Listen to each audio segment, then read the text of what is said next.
12 entitled people in an Airbnb designed for 6 cost me $600. I thought you might enjoy my second thirsty female dog story. I posted previously here about a client of mine with a similar story, but this is the origin story that happened years before that other post, the one we just looked at. My wife and I own a mountain cabin, and a few years ago we decided to put it up on Airbnb. The place is a remote A-frame on 3 acres of forested land with awesome views, about 30 minutes from a ski resort. This was our first Airbnb, so we were pretty cautious with everything, i.e. looking at guests' past reviews, asking them about their trip to make sure this place would suit them, etc. Everything was going pretty well, until the entitled people of this story booked the whole weekend for Thanksgiving. They told us they were driving out from Texas. Mum, Dad, 3 little kids, and 2 dogs. Being that this was our first holiday rental, we went all out for them. We set a turkey to defrost in the fridge for them and left out a snack platter and a couple of bottles of champagne. Talk about hospitality. That is unreal. They arrive Sunday nights, and the next few days, all hell breaks loose. I get a 6 a.m. call on Monday morning. The whole family is puking and sick as hell. They all had altitude sickness. The cabin is at 11,000 feet above sea level, so this happens, especially when you aren't in shape and just came from sea level. I did warn the guests about this ahead of time. So I'm on the phone talking them through everything, where the urgent care is, what to do, etc. And by day 2, things have calmed down. That's Tuesday. However, then I take a look at our water cistern gauge, remote monitored. This house has what we call a slow well recovery system. Basically, at some times of the year, the well might only produce around 60 gallons per day instead of the usual 300 plus. So we have a 500 gallon water storage system that helps smooth out the demand curves. Basically, once the tank goes below 40%, the well starts pumping, and if the well goes dry, a timer gets started, and it will pump again in 3 hours until the tank is topped up. Full description in listing and guidebook. This system is more than adequate for 6 guests. Also, the house only has 1 bathroom and a 40-gallon hot water tank, so it's not like anyone can take long showers. Again, that's all in the listing. It's a rustic place. Tactically speaking, we just ask guests to conserve water, but the system is fully automatic and no one even knows it's there. Well, after 48 hours, I checked our tank monitor and see it's around 35% full, which means the guests used all of the storage and what the well can produce in 2 days. I'm estimating nearly 700 gallons of water. I literally thought something must be broken because there was no way in heck that 2 parents and 3 little kids used that much. Like perhaps the well fuse popped and they got nothing from the well. So I'm now freaking out, thinking this nice family is going to be out of water on Thanksgiving. I called her and politely asked that they conserve water and had them reset the system, aka turn the breaker on and off. So I basically said I'd monitor it for 3 hours, and if I didn't see the levels make progress, I'd get a water truck in. This would literally be a first, as I've never needed to do it. Her response was, "Sounds good, but hurry because we drink a lot of water." How weird of a comment is that? As if 5 people drinking a gallon a day maximum somehow equates to the hundreds of gallons missing from the system. That honestly, guys, is one of the strangest things that I've ever heard. Sounds good, but hurry because we drink a lot of water. What? Well, there is really no change in water level after 3 hours, so I get on the phone to book a water truck. And as it's now 1 day before Thanksgiving, it's just not happening. So I now need to figure out how to transport water to this house. I live 1.5 hours away. I went to Farm and Tractor Supply and bought a 275 gallon tank that would fit in my truck, plus hoses and pumps. Then drive up there, figure out where I can buy bulk water from, and go to the house. I finally get there at around 4 p.m. and the guests are out, but gave me permission to go inside and test things out. AKA, I wanted to make sure the system was working. It was. So they really had used that much. I went inside and found 2 huskies in a crate who had pooped themselves, and it was all over the place. It smelled gross. The owners said they'd be back and would clean it up. At this point, I've been working on this for 8 hours. I'm sick, it's 10 degrees Fahrenheit outside, and I'm now hooking up the transfer pump. Tomorrow is Thanksgiving and I still need to get to my parents' house. Thankfully, it's only 30 minutes from the cabin. I start pumping, then I see their car pull up, and they are waiting at the bottom of the driveway.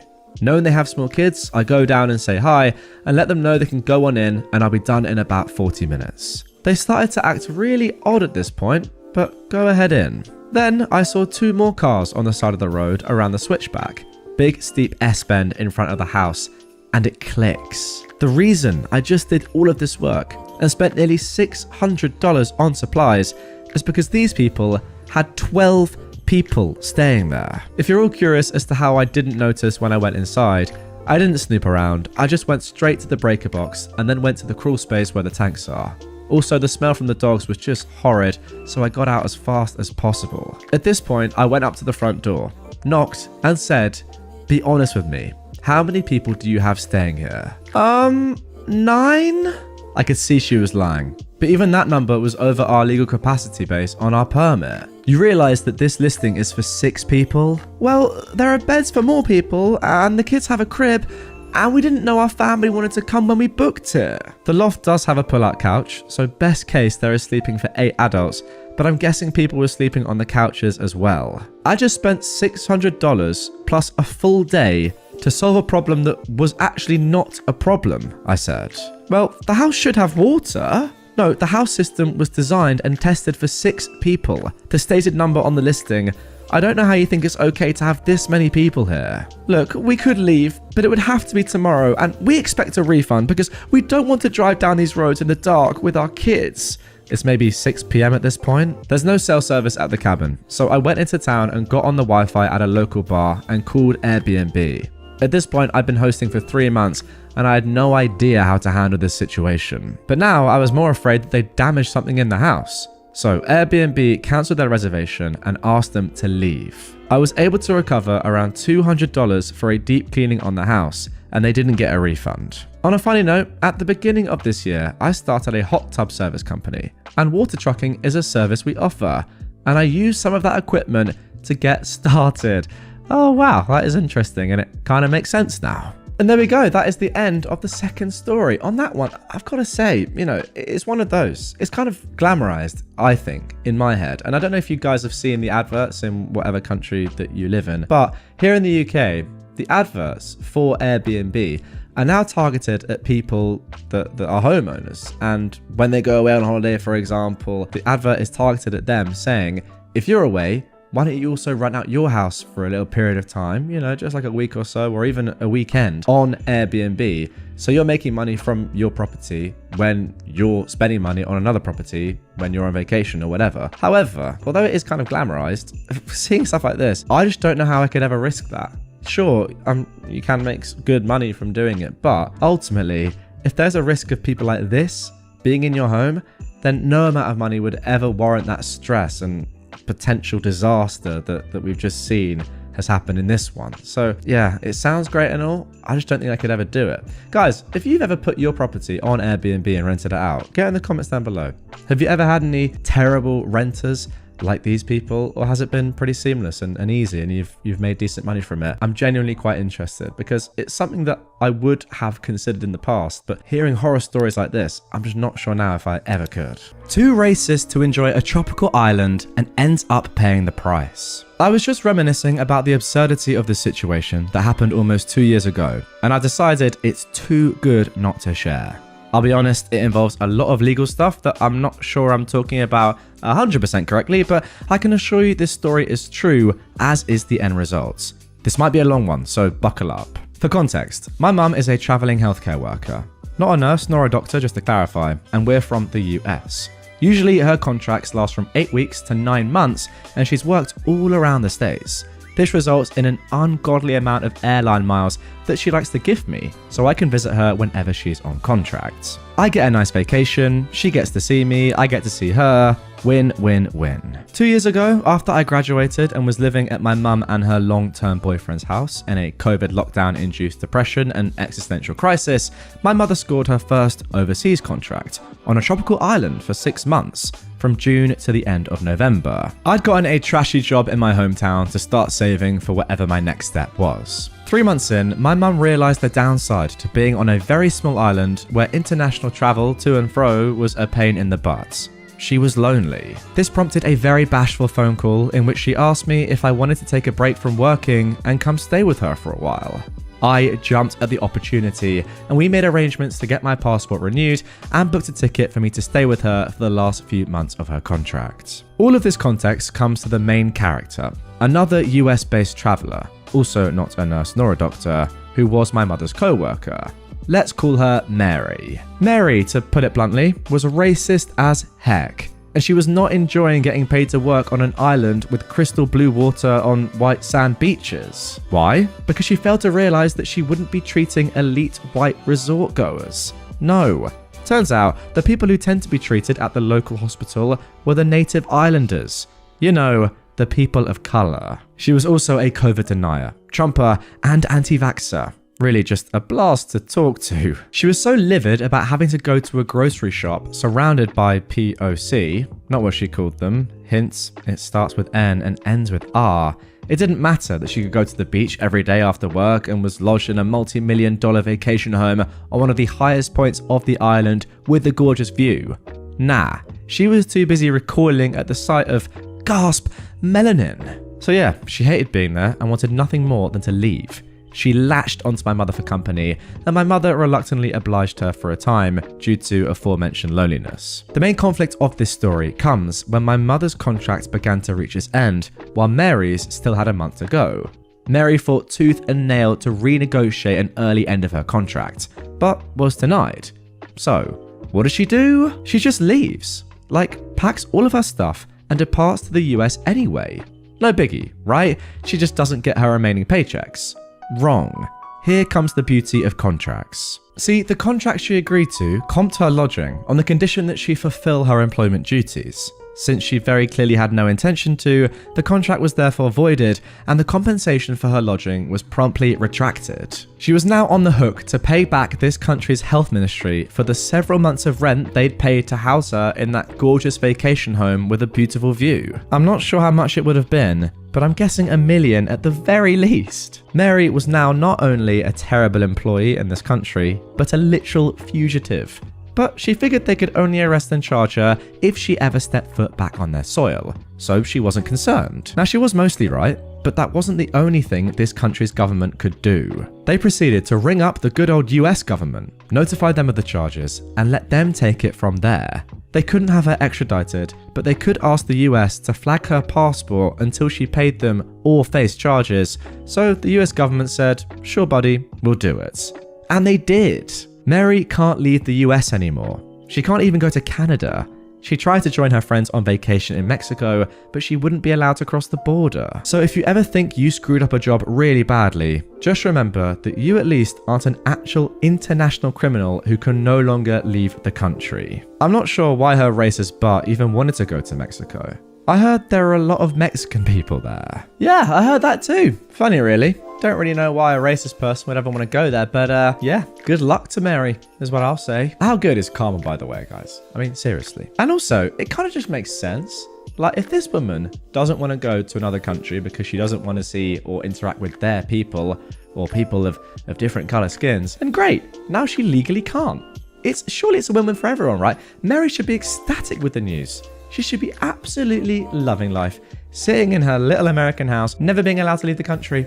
Brilliant, brilliant stuff. Now for our third entitled people story of this episode. My entitled sister expects me to apologize for snitching on her after she tried to out me to our parents. So me, a 17-year-old boy, and my sister, who is 14, have never gotten along. Not because she is only my half-sister, but because she is an immature and spoiled female dog. For some context, about 3 days ago, I told my sister she should stop dating her boyfriend because he is too old for her. She did not take my lecture kindly, and she did the only thing her immature butt could think of, deciding to tell my mum and stepdad that I am gay. She found out that I'm gay a few months ago after she burst into my room when me and my boyfriend were making out, and she's been threatening me that she will tell our parents ever since. The thing is, they already know, but I never told her to give her a fake sense of superiority.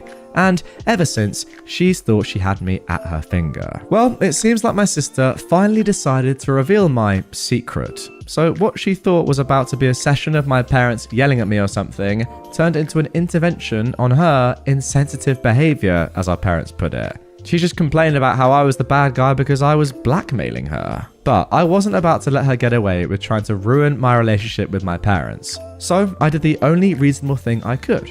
I told them about her boyfriend, who by the way is 17, turning 18 in not even 2 months. Meanwhile, she just turned 14 in June. What? That is highly illegal. Oh my god, I did not think it'd be that serious. So, you can imagine how angry our parents were when they found out she was dating a guy over 4 years older than her. At first, they scolded me for not telling them earlier and helping my sister cover this up. You know what? I actually kind of agree with that. That is literally illegal. You should have told them as soon as you found out. At the end, we both got our punishments. Mine was about a 20-30 minute lecture for not telling them right away, and she got her phone and laptop taken away. Dad cut the Wi-Fi on her TV, and also she isn't allowed to go out. These restraints will stay until the end of summer, which honestly isn't that much if you ask me. The day after, I was met with my sister in my room telling me that she deserves an apology because you freaking, and then insert the F slur here, ruined the rest of my summer and all my plans. I told my parents what she said, and the punishment was extended until October. So Reddit, does my idiot of a sister deserve an apology? Well, I don't really know what she deserves, but let's just think of we'll focus on the most important things here. First of all, this is highly illegal what's going on here. A 17, almost 18-year-old man, gonna become a man, legally, is in a relationship with your 14-year-old sister. Forget all the other stuff. I don't want to kind of brush it under the carpet because it's bad as well, but first of all, let's focus on that. That is illegal. I don't know necessarily which country this takes place in, but I'm pretty confident it's going to be illegal in whatever country. That is the most important thing. Secondly, honestly, I kind of feel a bit bad for your sister. Yes, she is 14. She needs to know way better than that. But 14 is still a young age. There's enough time to educate her and make her realize that she's just being horrible and needs to change her ways. When I was 14, I wasn't saying stuff like this, but I'm pretty sure I had not that much common sense and probably said some things that I now regret. Let's just be completely frank. Not to this extent, but there's still time for her to get back to normal with a good amount of education. I just can't get my head over the fact that there is a 17/18-year-old man in a relationship with a 14-year-old. That is crazy, and your parents are right. That is the thing that you both need to be punished for not telling them sooner. Thankfully, you did eventually tell them, because oh my god, if that carried on, could have been absolutely catastrophic. Look, it's easy to jump on the bandwagon and say your sister's a bad person for calling you the F slur and all that stuff. And yeah, she is obviously, but just first and foremost, make sure that she is all right, because a 14-year-old going out with a 17-18-year-old, she's being taken advantage of there. It's important to make sure that she is safe and that guy is locked up. Now for our final story of this episode. Bizarre woman tries to steal my fries at the food court. This happened at the food court at my local mall the other day. And it's weird how boundaries and basic social conventions seem not to apply to some people these days. So me and my wife go to the mall and decide while browsing that we're going to get some food. We go. My wife says she's not hungry, but I get a burger and fries and then start eating. Halfway through, my wife says she is in fact hungry and she's going to steal some fries. Fair enough, I let her take some fries and she eats them. Now I wonder, in the history of mankind, how many times this exact interaction and event has taken place. I don't know, get in the comments down below. What do you think? A little while later, I've started on the burger and my wife says she needs the bathroom and walks off. And I have some fries left on the side of my plate. I look down to use my phone as I get a DM from someone, and then I hear a rustling sound at the side of the plate. I look up, thinking my wife has come back and has decided that she wants more, and say, "Hey honey, guess you've made some extra room for more fries." And then spot that, no, it's not my wife. There's some random woman, mid-30s, putting her hand in my plate about to grab the fries. She laughs and says, "Wow, suddenly we're super acquainted, aren't we?" I laugh out of disbelief and say, "Excuse me? Why are you trying to steal my food?" She acts offended and says, "Well, you let the other woman sitting by you steal some fries, and you clearly don't want these, so I thought I could have them." I explained that the other woman sitting by me was my wife, but she's just some random person who I don't know and doesn't have any right to my food as I hadn't invited her. She just rolls her eyes, snorts, lets go of my fries, and then walks off. I sit there for a second in disbelief that someone just tried that. And my wife comes back and asks what the woman storming away from my table wanted. I explain what just happened and we both laughed, as it was weird, inappropriate, and something that most people should probably have learned way earlier than someone who seemed in her 30s. I'll just take this stranger's food without asking. It's certainly an interesting take on things, but not one I agree with. Yeah, as far as hot takes go, I think I'll have to agree with that. If you see a woman on the table with someone else, they're clearly like together in some form, doesn't have to be in a relationship, just even friends or whatever, like sitting at the same table and they're eating a little bit of someone else's food, that same person that they're on the table with. You don't just go, oh, that food must be for free then, and go up to it. Ugh, it is just bordering on ridiculous. In fact, it's not bordering on ridiculous. It just is ridiculous. Neighbor opens my parcel and shouts at me for the contents. I can't actually believe this conversation just happened. The sheer entitlement and ridiculousness of it has made me laugh, but also left me speechless. I ordered a mug from Amazon as a gift to my best mate. The mug had the word CUNT on it with the C as the handle. Cute mug, would recommend. Anyway, there is a house on the street next to mine that has a very similar address to mine, and I'll often get their post and they sometimes get mine. For example, my address would be something like number 6 random streets and theirs is number 6 random side street. It's annoying as they're different plus or minus one word, but the names of myself and that family are so wildly different that you'd think the postman or any delivery driver might have got used to that by now, but I digress. I had the notification from Amazon to say my mug had been delivered and was in the safe place. I go to check and it isn't, and so I go round to the similar address's house to see if it was indeed there, and I get no answer.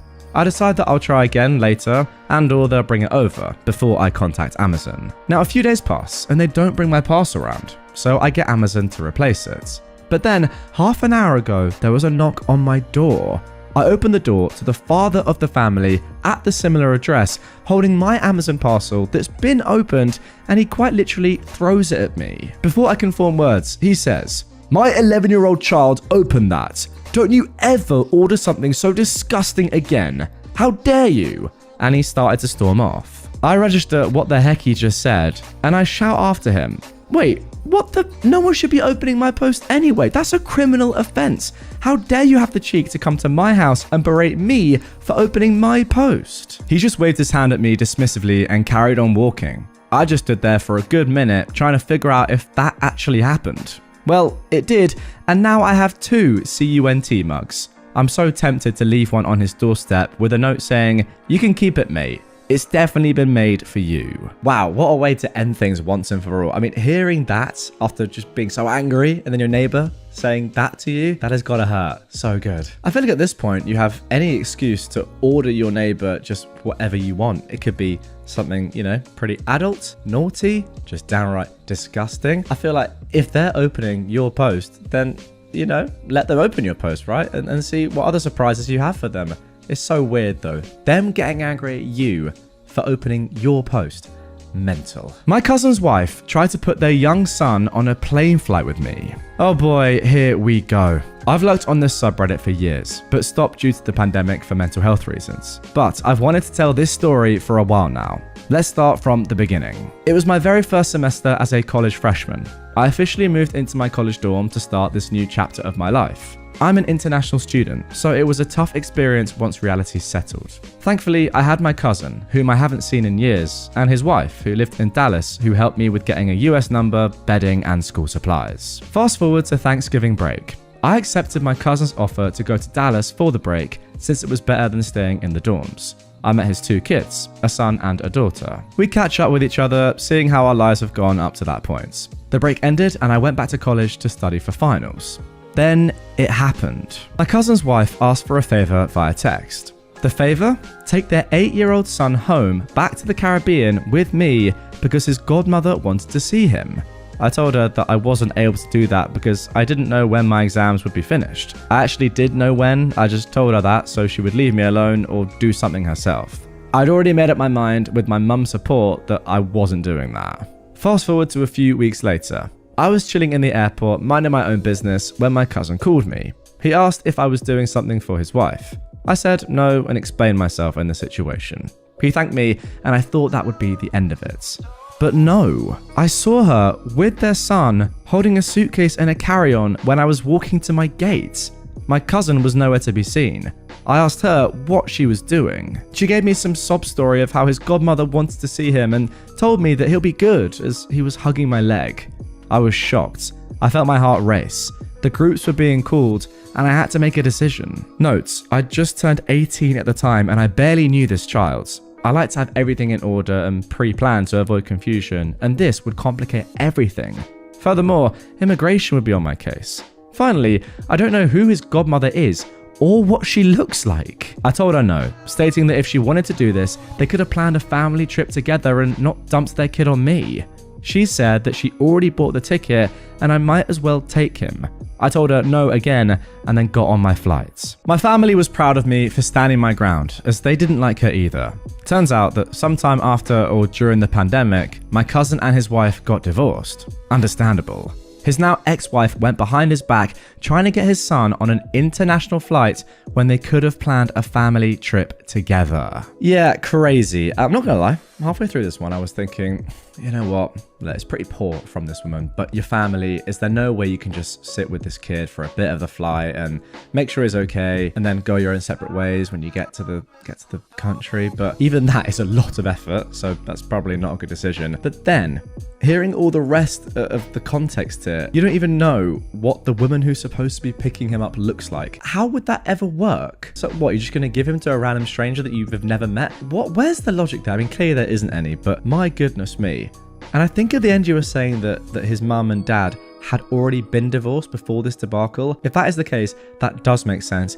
Even if they then got divorced, it still makes sense because she's clearly a deluded and strange, messed up individual. Oh, and apparently flying internationally with a child requires documentation, according to the comments, especially when not immediate family. Well, there you go. So that would have massively impacted your flight as well, because the security would have been like, well, what are you doing here? Who is this kid? God, what a mess that would have been. All because of this crazy lady. Now for our third story of this episode. Cousin was mad I didn't barbecue food without seasoning for her baby. On the weekend immediately after July 4th, I hosted a family barbecue. My slightly older cousin, in her mid-30s, had told me that she was not coming a week in advance. Then, about 2 hours before the event, she changes her mind and tells me she will be coming with her husband and her 1.5-year-old daughter. This was not a problem. We bought enough food for there to be lots of leftover. While we were there, my husband and I were slaving away in front of 3 barbecues in the yard to cook for a group of 24 people and a baby. We didn't have time to take a break or go inside with everyone else. They were inside because it was raining. During this time, my cousin or her husband constantly came over to complain about our food. They were the only ones who complained that the food was too salty. Everyone else who came over to speak with us loved and devoured the food. After the Wagyu tomahawks were served, my cousin came over again. Wow, that sounds good, by the way. This time, her face was red and she was livid. It was red from anger, not drinking. She's a non-drinker. She started complaining that we should have known better and that her baby couldn't eat such salty foods and that we should have made separate food for them, unseasoned. I told her that there was no way we could have done that. We already bought all the food we needed beforehand. Everything was seasoned or dry brined ahead of time. I suggested giving her a big bowl of water so she could try washing off any seasoning before feeding her baby, but she said that wasn't good enough. That's when her husband showed up and suggested that I go to the butcher and buy another tomahawk and come back. That way, their daughter could also have some unseasoned. My husband said no. We weren't wasting time, gas, and money on a 1.5-year-old, and even if we did, she obviously would not have been able to finish an entire steak. I just don't understand what changed. She was never like this before she had her kid. Now she expects the world to revolve around her. Is this something that involuntarily happens to a large percentage of new parents? Yeah, no, it makes complete sense. I would invite my child to your wedding. By the way, didn't say she was going to come, but now she's coming. Now that, to be fair, isn't great, but also you need to change the entire menu for her. Yeah. If you could just do that really quickly, that'd be so good. Pop to the shops, leave the barbecue and everyone else's food. Just go to the shops quickly, spend a bit of money on a brand new steak that she's obviously not going to eat. And don't put any salt in it this time.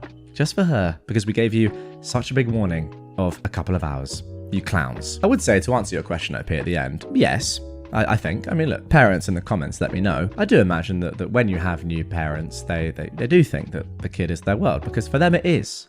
But for other people, it is not. And that is the difference, I think. These parents need to understand that. Yes, you love your kid very much and it's the center of your universe, but no one else actually cares about your child. That's the truth, let's be completely honest. I mean, that's a bit harsh. Some people care, but most people do not care. And now for our final story of this episode. This one is an absolute whirlwind. Worst Karen I've ever seen caused the blow up for the ages because I wouldn't give her son a black belt on his first day of karate. First up, some background. I teach Kenpo Karate as a second degree black belt. I also have an assistant, Kira, a first degree black belt in her own right. I don't own the gym, my instructor does, but since he's gotten older, me and Kira handle the younger classes while he handles the business side of things plus adult class. We have 3 classes, a kids class of ages 5 to 10, an intermediate class, 11 to 15, and an adult class, age 16 and up. So onto the story. The kids class has just ended and a woman walks in with her son. She says her 13-year-old son wants to take karate lessons. So I shake hands with her and have her sit down with my instructor to fill out the waivers and get him his G measurements. Other students file in for the intermediate class and me and Kira get down to business. I take the bulk of the class, around 15 kids, while Kira goes with the new student one-on-one to teach him basic strikes and stances.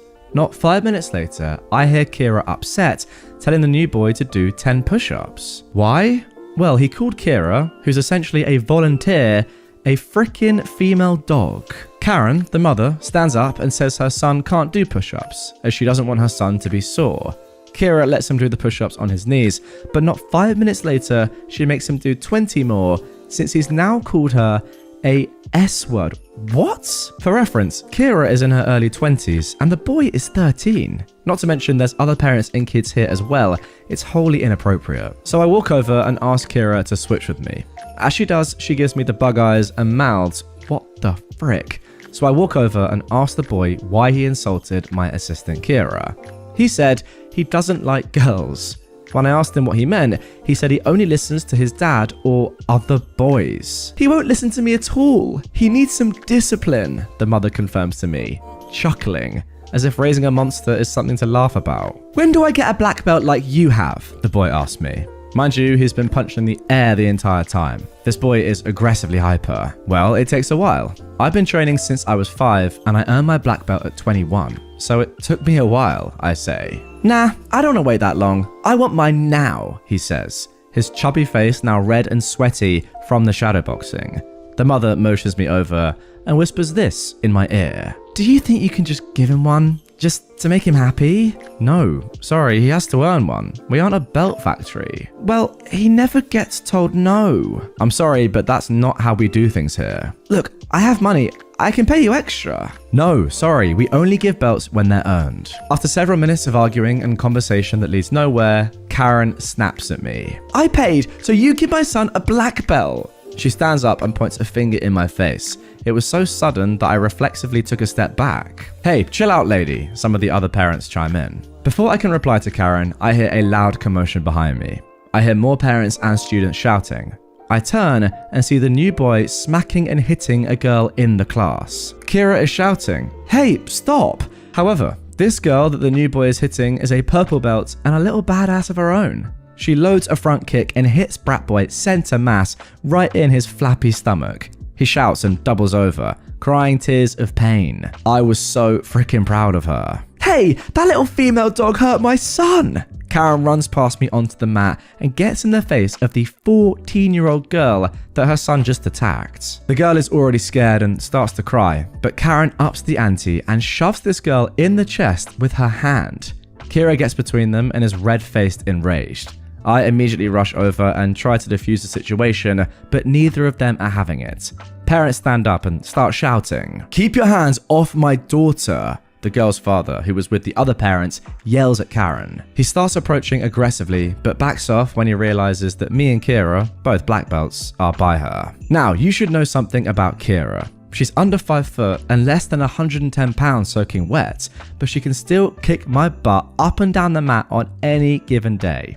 She's fast, accurate, and insanely flexible. She can control her body and perform techniques that I just simply can't. So Kira and Karen get into a shouting match with each other. I tell Karen to leave with your kid and don't come back. Don't you ever lay a hand on any of my students. Do you understand?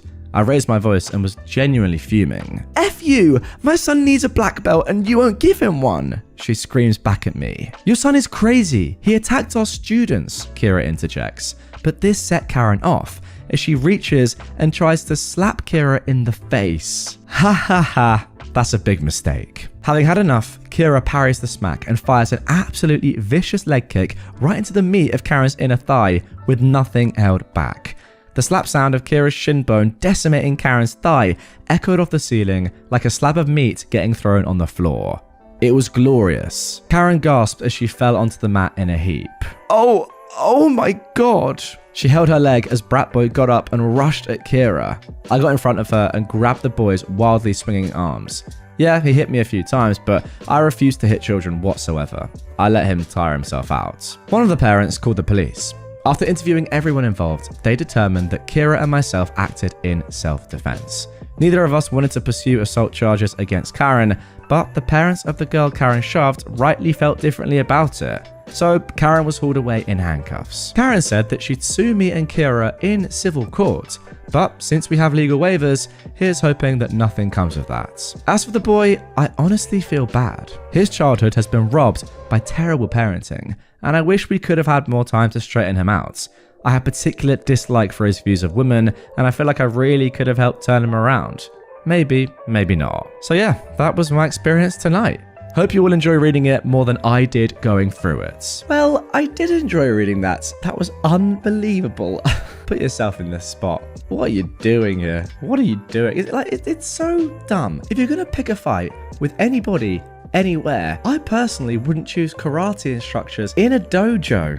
It just doesn't seem like a great idea to me. I do really like, though, what OP said about the kid. It's kind of what I feel with a lot of these children that we do see in these stories. A lot of the time, I don't think it's their fault that they're saying these sort of things, right? You know, horribly sexist things. Like, where's he got that from is what I'm trying to say. You're not born with this in your mind, I don't think. So therefore, clearly, we can tell by the actions of his mother throughout the story as well, and the things she's saying, is their terrible parenting. As OP says, there's the reason for this child just being absolutely awful right now. But that is one of the beautiful things about a place like a dojo, a community like that. Yes, you're being taught how to do martial arts and that sort of stuff, which is great, but you're also getting taught how to be a good human.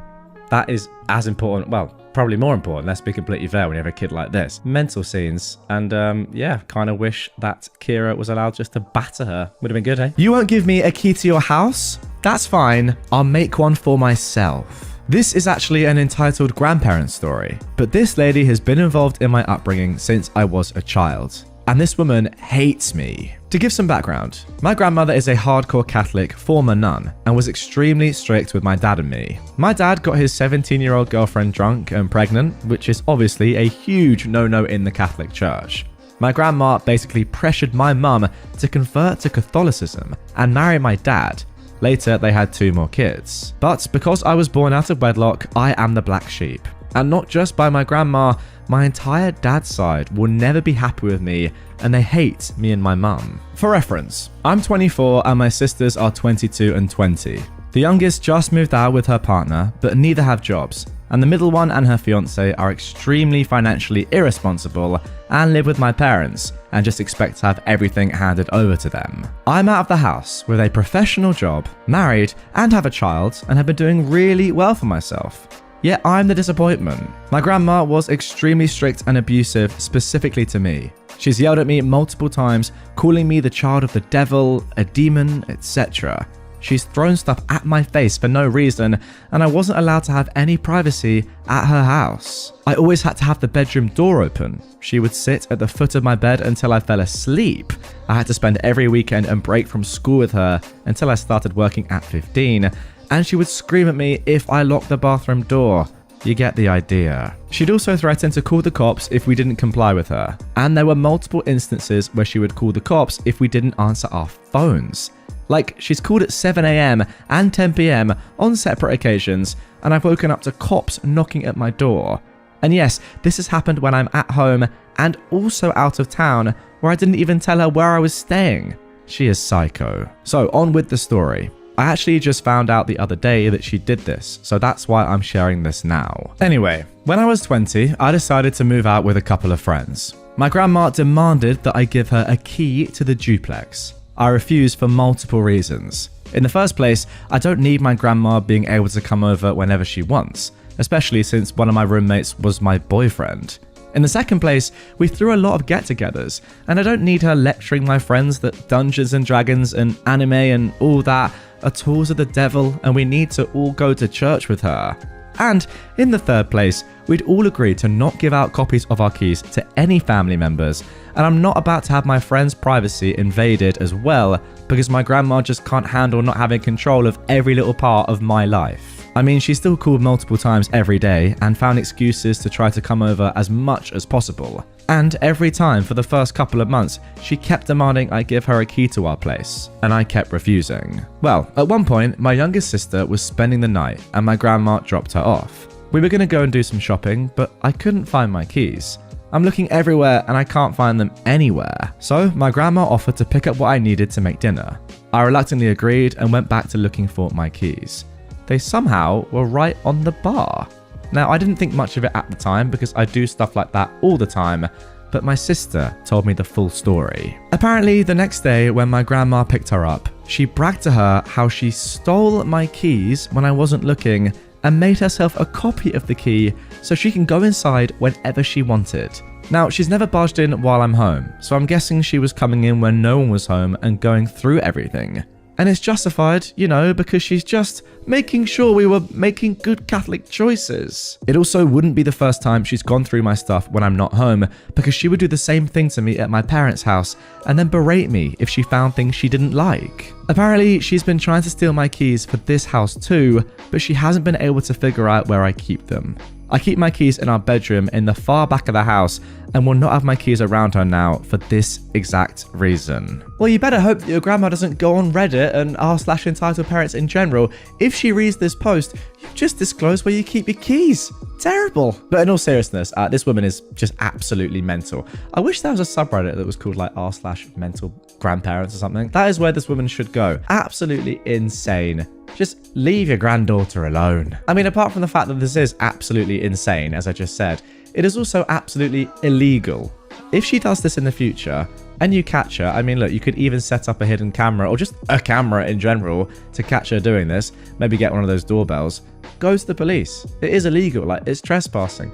You cannot do this sort of thing, even if it's your family member. No one cares. I mean, to be fair, I don't even think she needs to come back or go into your house with her key. The fact that she's copied one of your keys is also illegal without your permission. I mean, tell the police if you care that much. That's probably what I'd do to stop this crazy woman from coming into my house. Anyway, what a weird start to the episode. My parents don't like my boyfriend, so they gave me an ultimatum. I'm looking for experience and opinions. All are welcome. I'll try to make a long story short.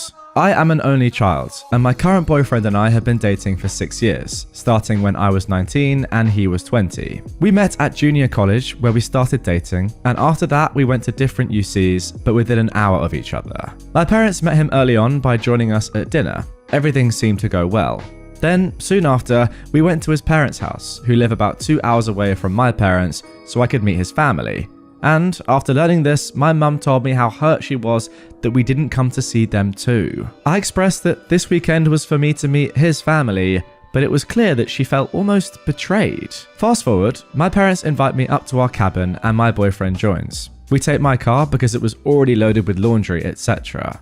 After we arrive, my dad pulls me aside and pretty much quietly yells at me how wrong it is that I drove and that we took my car. He's the man. He should be driving. Blah, blah, blah. This started everything going forward on a sour note. The cabin is in Tahoe. It gets cold in the winter. So my boyfriend wore a sweatshirt with his hood up during some of the time at the cabin.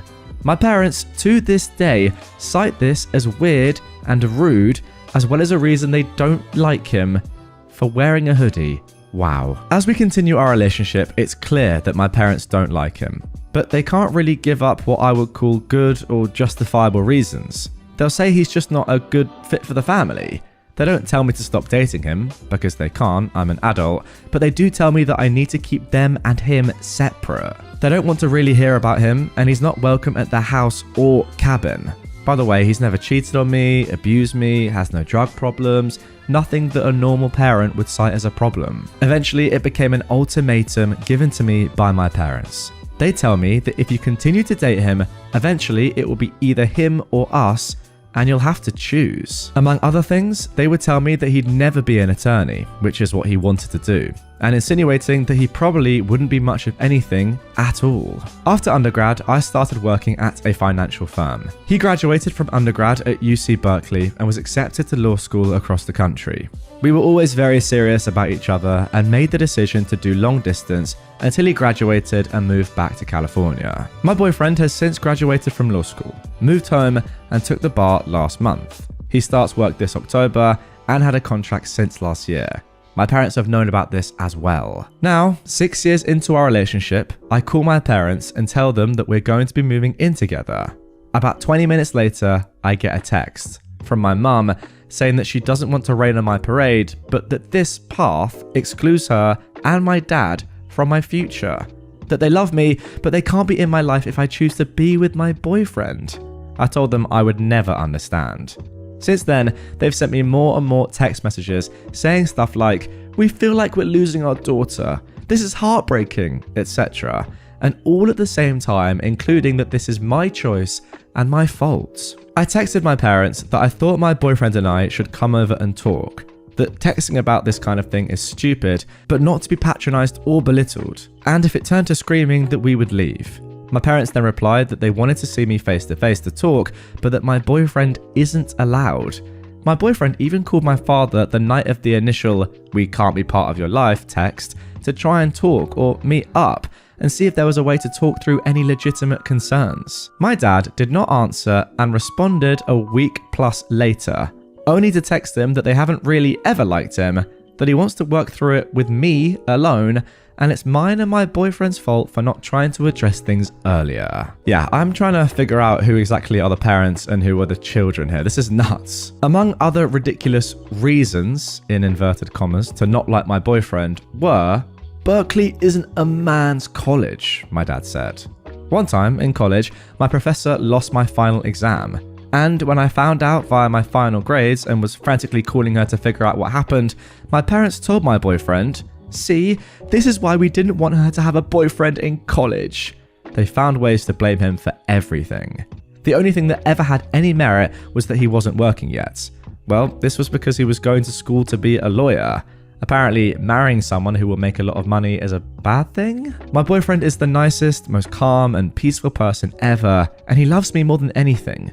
But apparently, their pride is more important than being wrong and accepting him. I guess I'm just trying to figure out if this is normal, or if it's as wrong as it feels to my boyfriend and I. Well, it's definitely not normal. That is 100% for sure. I think what's going on here is that your parents just clearly don't like your boyfriend, who will eventually become your husband, and they're trying to come up with some ludicrous reason or excuse as to why they don't like him, when in reality, we have no idea why they don't like him. It just seems to us anyway, without too much context, that they're just petty. I don't know.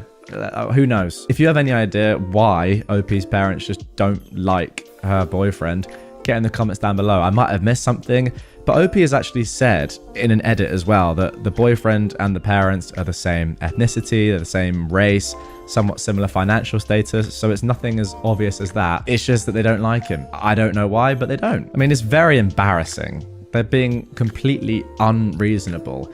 Surely, if your daughter loves someone so much, you'd be so supportive of them, right? And say, you know what, this is great. I'm so happy for you.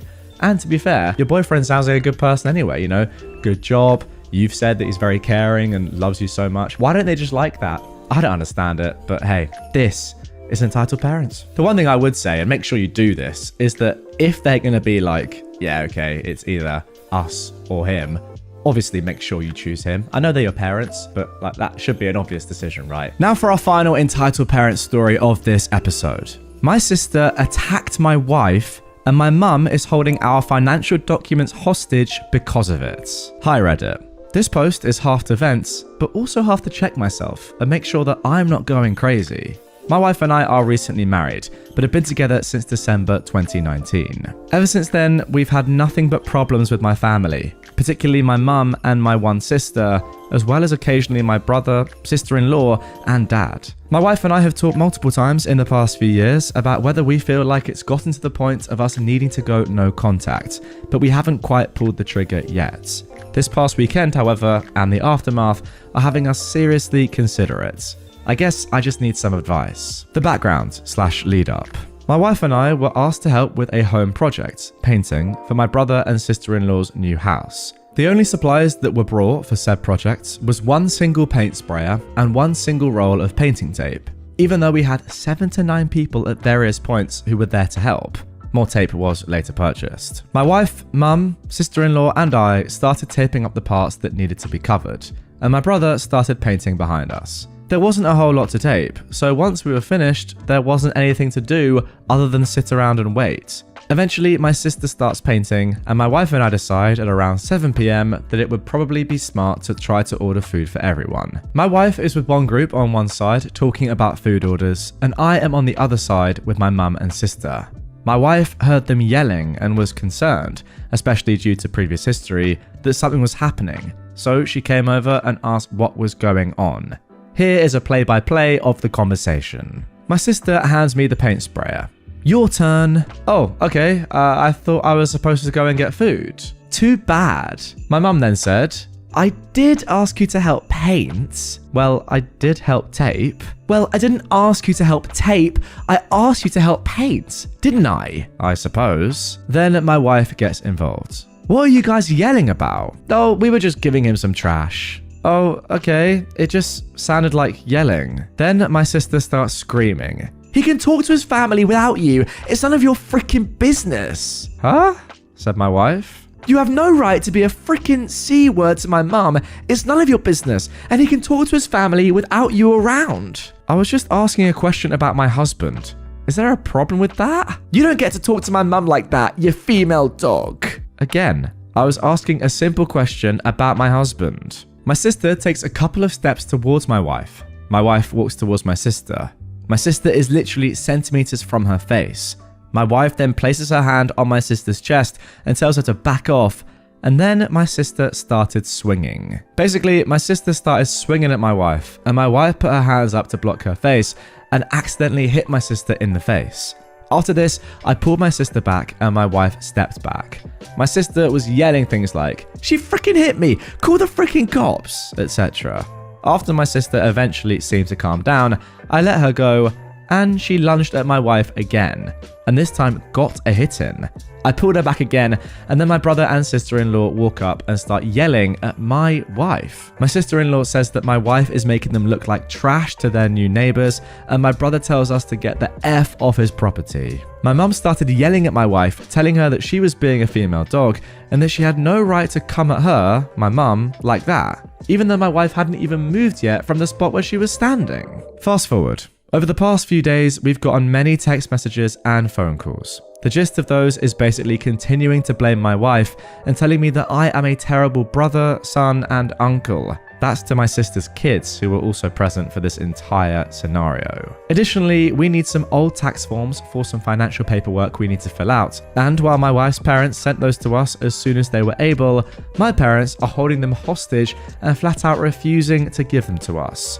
I was told that I'd have to drive an hour to their house to retrieve them and have a conversation with my mum, and that my wife was not welcome to this conversation. Additionally, that my wife is no longer welcome in their house. When we called and asked if my mum could please just email them to us, we need them, her exact response was, maybe. Withholding our financial documents feels like it should be a last straw for me, but it's really hard, and I want to make the right choice. Yeah, I don't know about this one. Guys, get in the comments down below. I want to hear what you think. But from my perspective, I don't think this is terribly bad. Just a falling out. Now, who knows? If this continues to happen again and again and again, and your wife just never feels comfortable around these people, then sure, you need to do something. But for now, I mean, just play it by ear. But as long as you get these forms, just give it some time, relax, make sure they calm down, and things should be fine. I mean, it's a terrible thing to happen, like your wife getting assaulted. I'm not trying to say that it's not, but I don't think you need to suddenly go to the lengths of going no contact with your entire family or your mum or your sister just because this one thing happened. I get it from your wife's perspective. If she doesn't want to see these people ever again, I think that's fine. But for your perspective, try and work it out. It is family after all. But yeah, let me know in the comments down below. Do you think I'm being too lenient? Because I can understand if some of you think that way. I mean, I will say that it has to be completely on your and your wife's terms, of course. I'm only saying that previous stuff if you guys are willing to, accept it. I'm just saying you don't necessarily have to cut them off just for this one act. It's whether or not this has happened before or is going to happen again, potentially, you think, and whether you get these forms back. I mean, I don't really know how this works legally, whether they have to give you this financial paperwork or not. If they do, then maybe it's becoming illegal. I don't know, so I can't really comment on that. Just with the personal stuff that happened, yeah, it's not good, is it? The more I think about it, the more I feel like if your wife wants you to never see them again, maybe you got to do it. I don't know. She did get hit by her sister. But hey, family scraps happen sometimes in rare occurrences. Just because it happened doesn't mean you have to completely, tear up the family. But I wouldn't blame you if you did. My father-in-law had a meltdown because I proved he doesn't know his son. So me, a 34-year-old man, and my husband, who is 30, do our dangdest to not spend an abundance of time with my father-in-law. He is a cowardly narcissist who says hot dog unironically. Ever since I came into the picture almost 7 years ago, we've simply not meshed. A great deal of that is due to the fact that I've spent those years instilling confidence and boundary setting in my husband. My father-in-law does not like being told no. We literally got kicked out of a restaurant one time because he couldn't accept that they wouldn't give him a discount. So, needless to say, our interactions are nothing more than the exchanging of fake pleasantries. Last week, we're over there for our quarterly visit. The way these evenings typically go is that my husband occupies my father-in-law, while my mother-in-law tests out her new English vocabulary on me. This time, my husband is doing the bulk of the talking to both of them because he's excited about the new organization he's working with. My father-in-law keeps trying to change the subject because it's been 2 seconds since the subject of the conversation was about him. My husband and his mum both snap. I'm not entirely sure what they said as my Spanish is still terrible, but it amounted to them telling my father-in-law to shut the frick up and listen. He then gets obstinate and essentially tells my husband that no matter what the organization is, it will never compare to the work that he did in his youth. My father-in-law literally just hiked through Central America with a white savior complex until things got violent and he came back home. My husband understandably storms out with his mum hot on his tail. Awkwardness then ensues because I'm chuckling at my father-in-law. "He never spoke to me like that until you came along," he said. "I know. I'm so proud," I replied. "You've changed him." "No, this is who he's always been. You just never noticed it before." "I know my son." "Okay, what's his favorite color?" "What? What's his favorite color?" "It's the same one he had as a kid." My father-in-law said nothing. "Fine, name 2 of his interests." "What, they don't make any sense." "Name them." Again, nothing. Alright, here's an easy one. What is the name of the organization he's working with? Again, nothing. This wannabe Bob Ross granola-eating mofo couldn't answer. My husband said the name of the organization like 5 times that night. You want to know the sad part? I continue.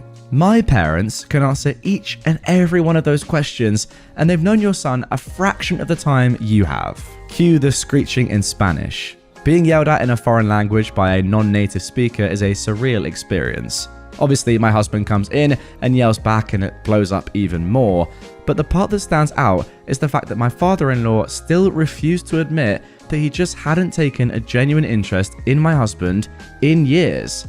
Like, bruh, you don't even know your kid's favorite color? Hello? Now my husband is contemplating going no contact, and I can't blame him. Well, there you go. I mean, the truth of the matter is that the truth hurts in every language, no matter which one you elect to use. So good. I mean, clearly, this guy is just so self-centered. The fact that he can't even name the organization which his son works for is actually kind of mad, especially given that the entirety of that conversation has been about it and how proud he is and how interested he is in that organization. How self-centered must you be to not even think to listen at all to what your son's saying and just think to yourself, probably, oh, can you just shut up? I want to talk about myself and what I've done. And by the way, when I did a week of work, like 50 years ago, backpacking, hiking, whatever it is, in Central America, it was so much better than my son's now permanent job, which he does for a living. I mean, that makes sense. It's actually crazy to be this jealous of your son and then also attack his husband because he's made him realize your dad's actually a horrible person. You need to stand up to him. Good stuff. Now for our next entitled parent story. Entitled stepmother wants me to stop breastfeeding. So, some context here. I am a 28-year-old woman and I had my daughter, Ida, 3 months ago. My wife is a 35-year-old woman, Taylor. My stepmother is Mary, who is 45 years old, and my stepbrother is Tom, who is just 11. So, Tom and I weren't close until I was pregnant. During the pregnancy, he became really interested in me and the baby, and actually became quite clingy and needy of me. I felt weird about it, but when I tried to retreat, Mary and my dad said I was being cruel and miserable, and I had the chance to be a good sister but was being selfish and rejecting him. Along with the pregnancy hormones, it made me feel guilty, so I let him still come round a lot. Now Taylor has a chilled attitude, so has kept calm and just said she wants what I want, even though he has become resentful of her. I made it clear that she was my wife, and any disrespect to her would mean he had to leave. He became focused on my bump and was touching it all the time. Mary thinks he's autistic, but no doctor has ever diagnosed him. I had Ida 3 months ago, and she's the best baby ever. She's so perfect, and I've loved seeing my wife become a mother. She is a natural at it, and it's compounded our love for each other. I've decided to breastfeed and then pump so Taylor can use the bottle to feed as well. It's been going pretty smoothly, and honestly, it's something that allows us to bond with Ida. Often Taylor will lay with me whilst I breastfeed, and we'll spend time together with Ida sleeping on my chest. Apparently, Tom was very angry when he wasn't allowed into the hospital to see me or the baby, and he kicked off when we said that only my mum and mother-in-law were allowed over until 2 weeks postpartum. When they did come over, he kept touching Ida's face, even though we'd asked him not to, as we are both in the medical profession, so don't want to expose our newborn to germs. When we had to get firm, Mary told us that we were being horrible to a child and needed to stop. I had to feed, so I went to the nursery, but Tom had followed me, and when I started feeding, he came in and watched before I realized he was there, and then started asking me questions about breastfeeding. That was fine, of course, but he's been watching me feed whenever he comes over, when I don't realize, and then whenever he's been near me, he started saying "boobie" and reaching for my boobs and saying he wants to try, and it's unfair, only Ida gets it. We've tried reminding him that he's a big boy and she's only a baby. But then, last week, I woke up from a post-feeding nap to find him lying on top of me with his hands and face on my chest area. When we tried telling Mary and my dad that this was getting out of hand, she said we were discriminating against his autism, and we just didn't understand that I was his special person that he focused on, and that I should be honored. I told her it had to stop, as I was uncomfortable. And Mary said if I wanted him to stop, then I would have to stop breastfeeding, as it was cruel to tease him without. This is stupid, right? Now look, my boobs did get significantly bigger during my pregnancy and have stayed that way after giving birth, so I could see how he'd noticed them, but it still feels wrong. Wow, I mean, first of all, what a story is all I can say about this one. My immediate kind of conclusion is that the parents are just not doing enough here, right? Mary is just not doing enough. I think we can all agree that, yeah, at 11 years old, you don't have the common sense that an adult has, and it's the mum's job to educate her son whether to do these sort of things or not. Now, of course, Tom could have autism, but if you're someone's mother and you think your child might have autism, wouldn't you then go to a doctor and say, I think my child might have autism? I mean, I don't know. It's something like that, right? You need to go and actually have that diagnosed so you know for sure. Not just use the fact that your child might have autism as an excuse as to why they are doing this sort of weird stuff. Again, I don't blame Tom. I mean, whether he's autistic or not, I don't really care, to be fair. He's an 11-year-old kid who's just, you know, doing stuff that he wants to do without much thought. Yeah, I mean, 11 is bordering on the age where you should not be doing this sort of stuff just on the back of your own kind of, you know, mind. But nonetheless, it's definitely on Mary to say, Tom, what are you doing, mate? And educate your son. Yeah, a terrible woman that's just saying, okay, well, I'm not going to educate my son. You're going to have to stop doing the most natural thing there is in the world, breastfeeding. My father wants to reconnect with me after 20 years. My family gets mad at me when I refuse to talk to him. For background, my parents met in their late teens and soon had me. 3 years later, they had my sister, Maria. When my sister was 1 year old and I was 3 years old, my parents got separated. They never got married because my father cheated on my mum with a woman who is over 20 years older than him, from what I've been told, and they're still together now. Growing up, mum never told me or my sister too much about my dad, John. I know that both his parents and his sister pretty much disowned him after he cheated on my mum, but they are irrelevant to this story. Now, Anna, our mum, never got full custody for us after that because she didn't know how. Back then, she didn't know what full custody meant. But John still was sending Anna €200 a month for each of us until we became 18. I soon moved after turning 18 to live with a friend, and in 2021 moved to another country where I currently live. After that, I only kept little contact with my mum and almost none with my sister. Fast forward to the 31st of August, so 3 days before this post was made, on my birthday, I get a call from an unknown number. I pick it up, and the following conversation ensued. Hello? OP? Yes, who is this? It's me, John. I'm sorry, but I don't think I know you. I'm your dad. I'm sorry? How are you? Why did you call me? It's your birthday, right? Yes, it is. Well, happy birthday, OP. Again, why did you decide to call me now? Don't you have a new family? Yes, I'm married now, but I have no other kids other than you and Maria. At this point, I was in disbelief, so I ended the call. I couldn't understand why he decided to call me after 20 freaking years of no contact between us. He tried calling me again, but every time I ignored the call. The next day, Mum called me. Hello? Why did you hang up on John? Mum, are you serious right now? Yes, he's changed now. He wants to have a son and daughter again. Well, I guess it's just a bit too late, don't you think? Oh, stop being dumb and go talk to your father. No, you go talk to him if you want to. I've got nothing to talk about with that POS. After I said that, I hung up on her also. Both my mum, her side of the family, and also my sister have been blowing up my phone daily. I've already blocked some of them.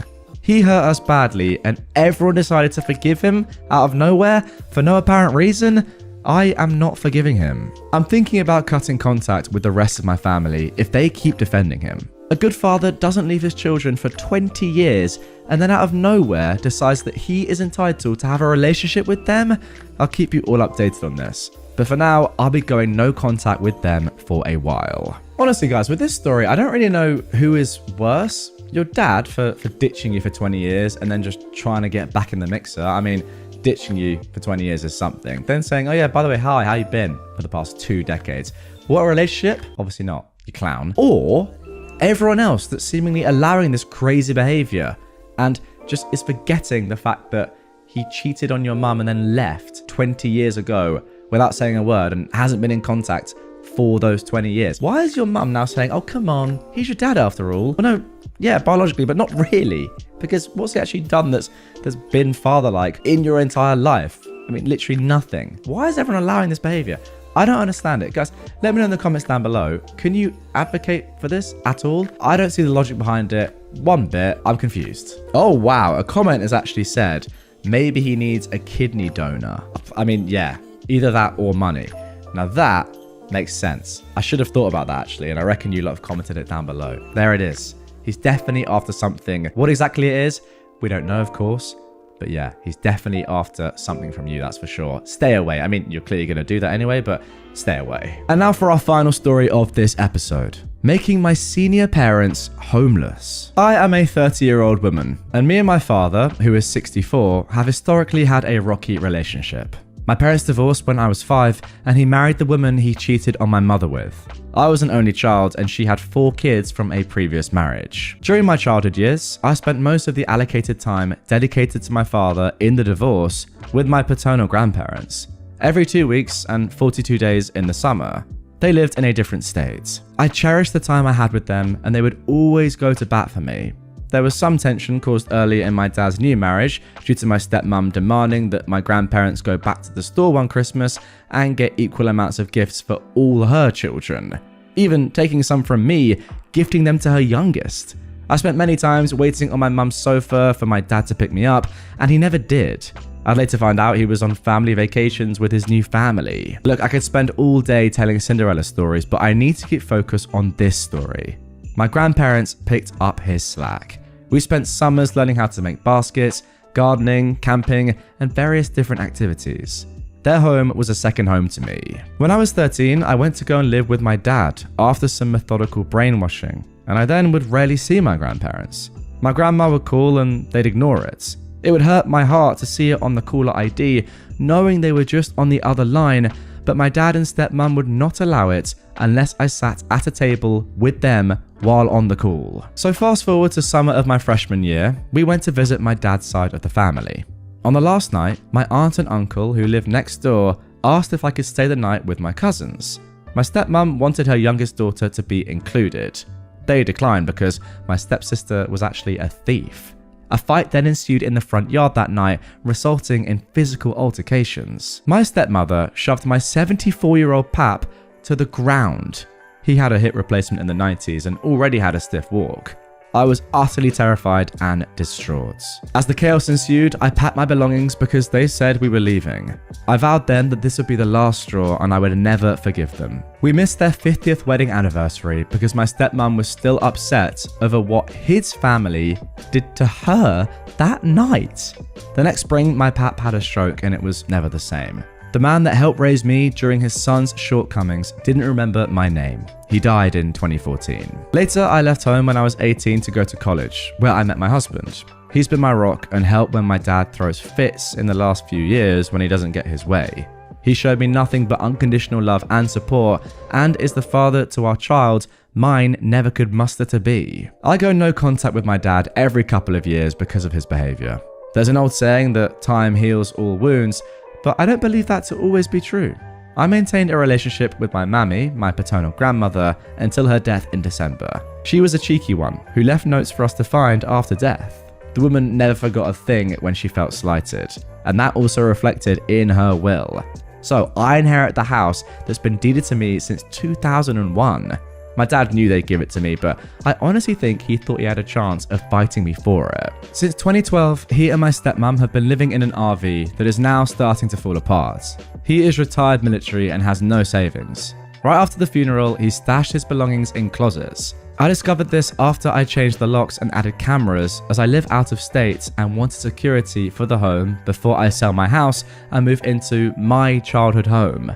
I put his stuff and what was owed to him in storage, and my uncle gave him the keys. After learning this, he's been furious. My step-siblings keep reaching out telling me I'm heartless for keeping him out of his parents' home. He called crying, and I coldly told him that if they wanted him to have it, they would have left it to him. I also told him he should have treated his parents better when they were alive. I have the deed in my hands and there's nothing left for him to do about it. The estate is almost settled, and what land he does get will also have my name on the deed. I would rather share my childhood home with my daughter and all the whimsical things it had to offer, even if my dad ends up homeless. I mean, there we go. That sentence alone does sound pretty tough, isn't it? Even if my dad ends up homeless. But given everything that I've just read there, yeah, it makes sense, and I can't argue with that at all. If anything, let his stepkids take care of them. I mean, these guys are just horrible, aren't they? Your dad and your stepmom. Just, again, another pair of horrible entitled parents. Look, ultimately, he cared way more for your stepmom and her kids than he ever cared for your mum and you. So he's made his bed. Got to lie on it. Well, to be fair, it might be quite tough if he's homeless and doesn't have a bed, but that is on him. Entitled sister-in-law wants custody of my baby. First of all, some background. I am a 36-year-old woman and my sister-in-law is 40 years old. I've been married to her brother for over 10 years and there's always been some jealousy and resentment from her. She's always felt like I had the life she wanted, not necessarily with her brother, but the marriage, family, job stability, etc. I have 3 kids, a 10-year-old girl, an 8-year-old boy, and a 3-month-old girl as well. She got married last year and they decided to start trying for a baby. But she was unfortunately told that she can't have children naturally. She was, understandably, devastated, and the family comforted her as best we could. We recently had a family dinner, and in the middle of it, she says, "OP, I think it's really unfair that you got to have 3 kids, and I can't have any. Your baby is my last chance to raise a child, so I think you should give her to me during the week so I can create a motherly bond with her, and you can have her on weekends." Now, before I could respond, the entire table erupted with everyone talking at once, so I took my older kids upstairs. When I got back to the dining room, her husband was asking what the heck is wrong with her, and why would she even think to ask that? She was trying to justify herself when I asked them to leave. I also said that she's no longer welcome at my house or around my children until she gets help. She started screaming that I don't deserve my life or my children and that I stole her baby from her. Her husband and my mother-in-law kept apologizing and dragged her out of the house, still crying and screaming. Now my kids want to know why their aunt wants to take the baby. Now OP has also added a few points onto the end here. 1. We have a security system and cameras already installed and nobody else has keys to our house. Wow, I guess thinking about whether this aunt comes and tries to actually steal her kid. Number 2, I will not be able to get a restraining order as this one incident isn't enough to justify it. 3, my husband and I spoke to the older kids about it the same night and will be having another talk with them to reinforce that my sister-in-law is not a safe person anymore. 4, our country does not have the right to bear arms and I also have no interest in getting a gun. And finally, 5, I'll be informing the school and daycare of the issue and giving them her photo. Now for those questioning the validity of the post, I completely understand, says OP. If I'd heard about this last week, I wouldn't believe it either, but it's unfortunately the situation that I'm currently dealing with. Well, there we go, a crazy situation to start off today's episode, but thankfully we actually have an update. This was posted just a couple of weeks after the original. Here we go. So, my sister-in-law has been admitted to a psychiatric facility. In the comments of my previous post, I mentioned that her husband was seeking out counselling for them to deal with the infertility prior to this incident. After the incident, he sought out a psychiatrist rather than a counsellor, and they had their first session last week.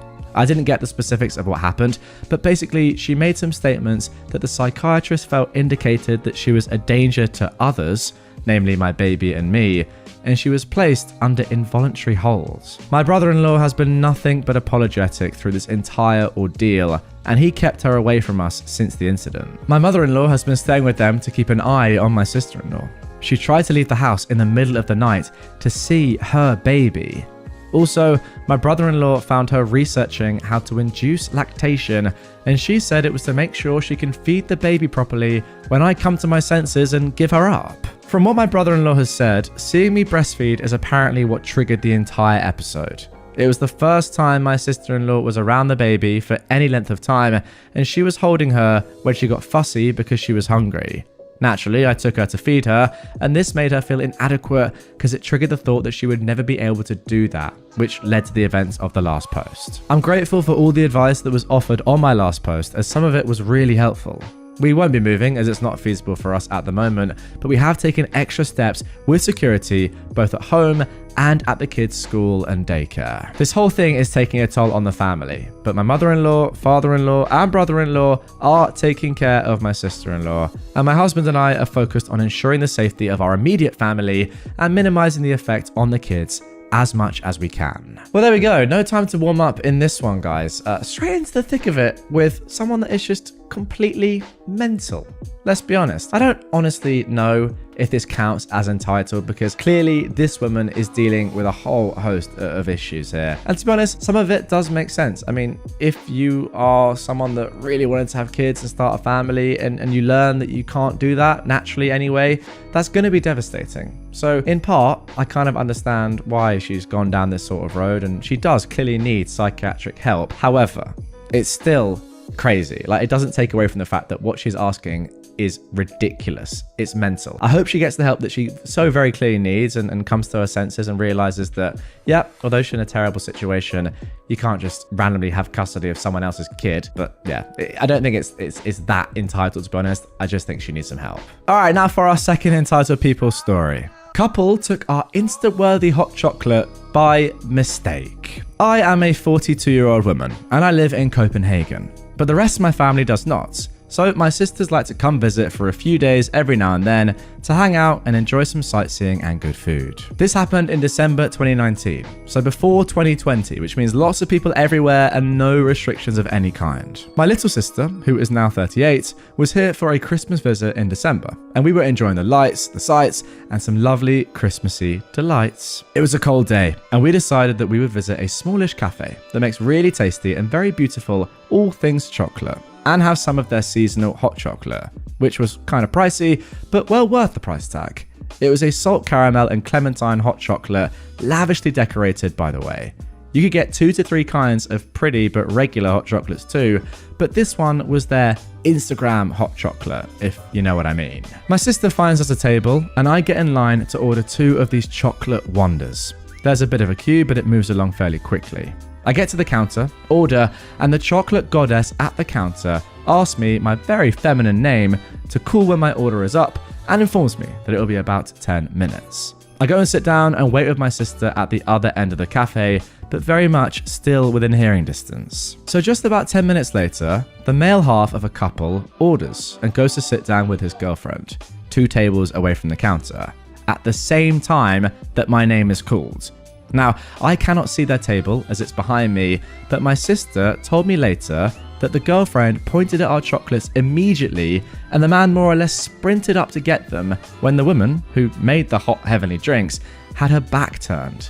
I walk up there and my drinks are of course gone. One of the chocolate goddesses comes over with the next order and calls a name. I ask where the order for my name is, and she said that when she looked over her shoulder to check, she assumed that I'd gotten them because they were gone. A chocolate god interjected that he saw a man take my order and pointed to the table with the thieving couple who were busy taking lots and lots of photos of the drinks. The goddess went over with me in tow and asked what they'd ordered. They had ordered regular hot chocolates, but the girlfriend had wanted these when she saw them in all their glory, just sitting on the counter with no one to claim them for at least 5 minutes. And so she thought it didn't matter if they took them instead. They were unclaimed for 5 friggin' seconds, lady. The goddess explained that the drinks were not theirs and to wait for their order. No, they are ours now, the girlfriend claimed, and pulled the finders keepers card, all while looking triumphantly at me. The goddess asked the guy which name he gave at the counter, and he claimed he gave the same as my name, hence the mix-up. So I asked him, what name was called then? Surprise, surprise, he couldn't answer. Now his girlfriend's getting upset and is sat there saying, no, no, no, over and over again, while the guy asked if I could just not order new ones, since clearly they'd made a mistake and the drinks were already on their table. Why? So you can steal those too? The goddess asked if I wanted those specific 2 drinks, or could she maybe make me some new ones? I asked if the couple would be allowed to keep the mouth-watering morsels of goodness if I wanted new ones, and she said yes. Well, then of course I wanted those specific drinks, and now the girlfriend was visibly crying.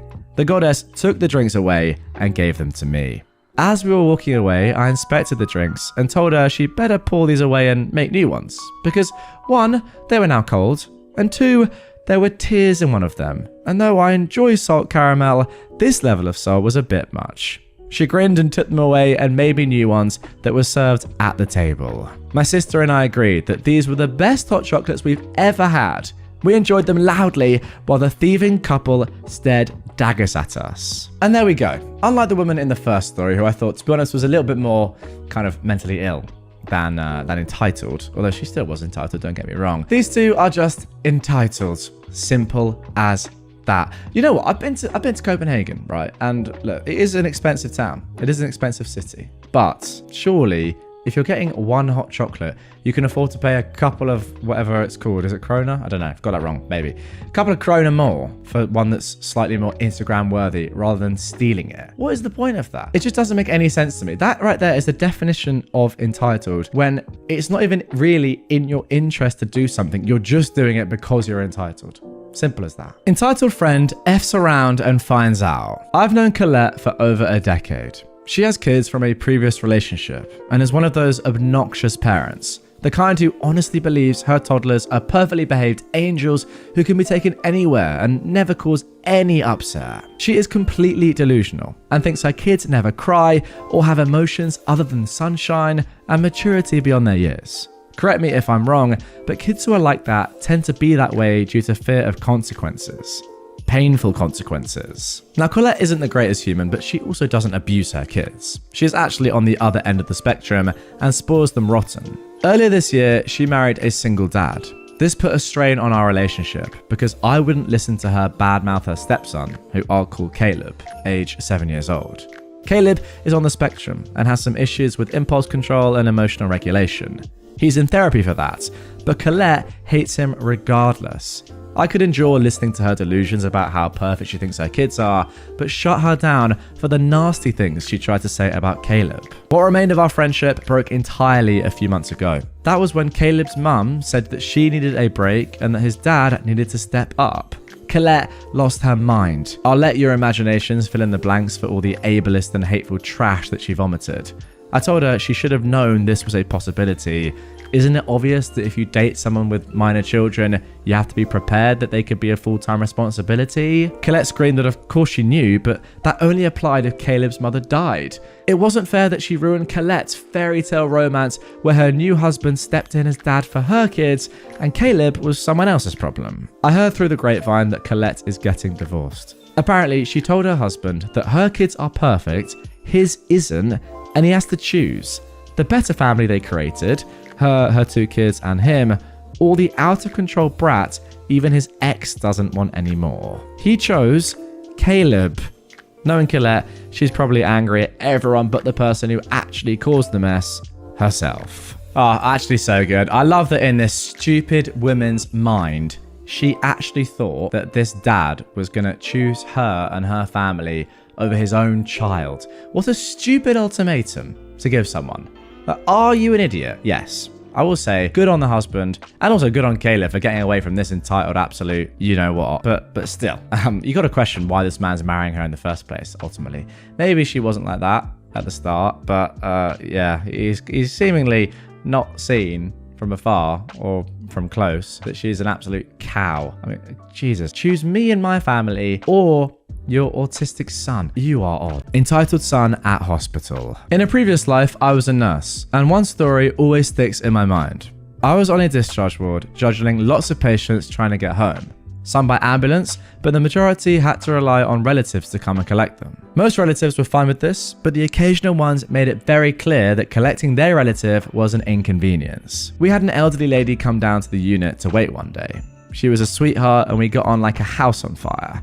I kept an eye on her throughout the day and ensured that she had food and drinks. She kept apologizing for being an inconvenience to us. She told us that her son was very busy and important, and reading between the lines, it turned out that he rarely spent any time with her. He's so busy all the time, she said. I don't like to be a nuisance. She had been previously widowed and there were no other children or other relatives that she could call on. It sounded like she led a lonely life, trying to be as independent as possible. This was her first time staying in hospital. As the day wore on, I could hear the increasingly desperate phone calls she was making to him, trying to get collected. It wasn't hard to overhear him shouting down the phone at her that he was busy. Eventually, just before we were due to close, she called me over with an embarrassed face. He's here, she said. Oh good, I said.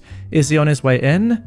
Her face reddened and she said, he's waiting in the car and told me to get to him, but I don't think I can walk that far. She looked exhausted and like she wanted to cry. Give me a sec and I'll take you to him, I said. I grabbed a wheelchair and while she nipped to the loo, I tucked a packet of sandwiches and crisps in her bag as I didn't trust that he was going to look after her at home either. We got down to the entrance and she pointed out a supercar. I can't remember the type. I saw the boot open, but no one emerged from the car. I pushed her to the door and heard a gruff, "Get in," from the guy in the driver's seat. I helped the lady into the car, carrying on a cheery conversation to help cover her embarrassment, but also to make a point to the son. He didn't say a word or move a muscle as I wrestled with the wheelchair and his mother and deposited her things in the boot.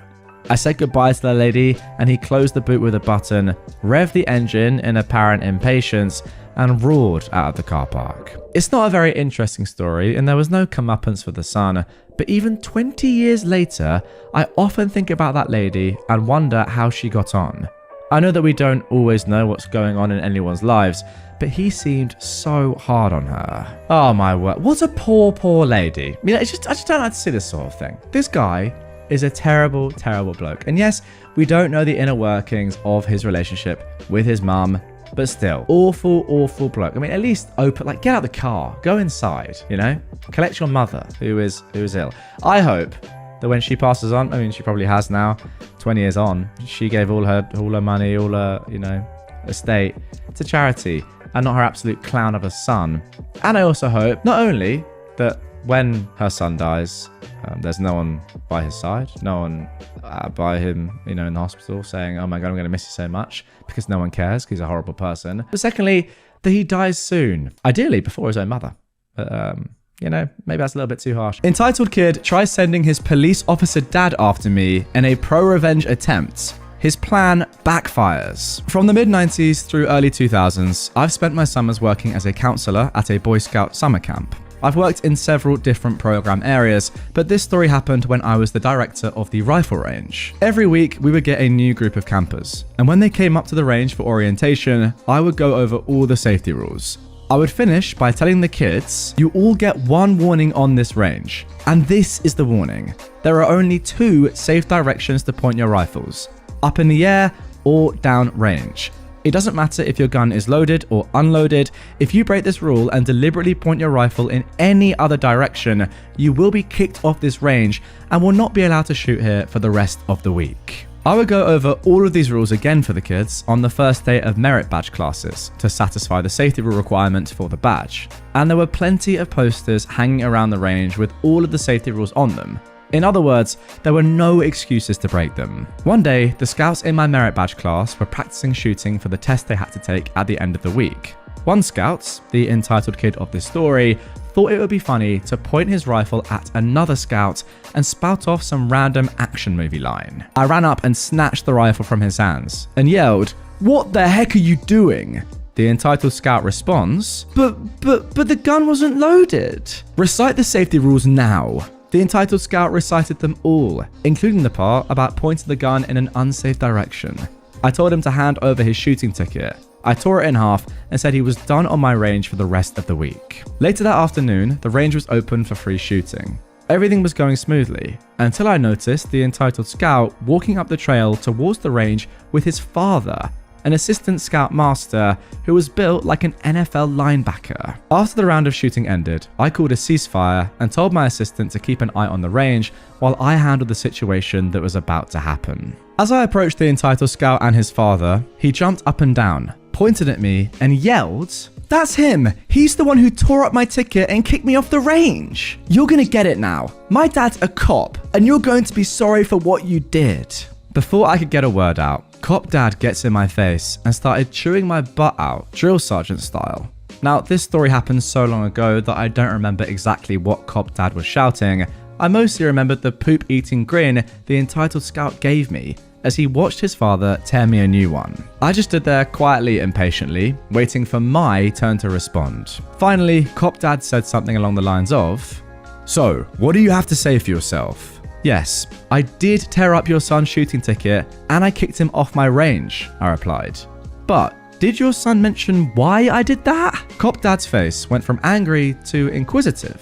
He blinked in rapid succession as he said, No, now that you mention it, he didn't tell me why." We both turned our attention to the entitled scout. His smile faded and he shrunk in our presence as he realized that his plan had just backfired. I loved returning the same poop-eating grin that he gave me a few moments earlier. To the entitled scout's credit, he did tell the truth. He probably knew better than to lie to Cop Dad. And if looks could kill, the look on Cop Dad's face would have killed his son several times over. After a moment of silence, he finally said, in one of the most intimidating voices I've ever heard in my life, "Go back to camp and wait for me at your tent. I'll deal with you soon." The entitled scout left to the tune of Dead Man Walking. Cop Dad turned to me and apologized for getting angry and chewing my butt out before knowing all the facts, to which I accepted his apology. For the rest of the week, Cop Dad would come to the range every day during open shoot my rifles, and would hang out and talk with me. Turned out he was actually a pretty cool guy. At the end of the week, he told me that when they got home, he will finish his son's rifle shooting merit badge, and he'll make sure that his son will never disrespect a firearm ever again. You know what? I actually rate this dad quite a lot. How many stories have we seen over the years now of entitled parents just doing exactly what their kid says, or not even listening to any other context or anyone else involved, just saying, "Oh no, my angel is in trouble, therefore I'm going to completely take their side." But to be fair to this dad, once he actually learned the context of what had actually happened, he switched. Good man. I mean, let's be completely honest. This is very, very serious. It's a very, very serious situation. Even if the gun wasn't loaded, I mean, who really cares? Who knows, right? First of all, it definitely could have been. Second of all, it's just a terrible thing to do anyway, especially given the fact that he knows the rules, but is just probably trying to show off. Yeah, his dad needs to let him know to never do that again. But once again, fair play to the dad for not just completely going crazy at you when you realise what had actually happened. Entitled ex-landlord demands I leave behind the washer and dryer I paid for. So for the past 2 years, I, a 25-year-old man, lived in a small apartment building. The apartment didn't have a laundry room for the building when I moved in, but it did come with hookups for a washer and dryer in the apartment, so I bought them myself because I work for a wildlife sanctuary and I get pretty dirty during my work. Just the other day, I had to chase down and wrestle one of our wild boars, Bacon. We didn't name him that, he came with that name, who loves to escape his pen and thinks it's funny to play chase. I got completely dirty. I was covered in grass stains and mud, so I very much need a washer and dryer. My boyfriend and I just got engaged, and since my lease was up,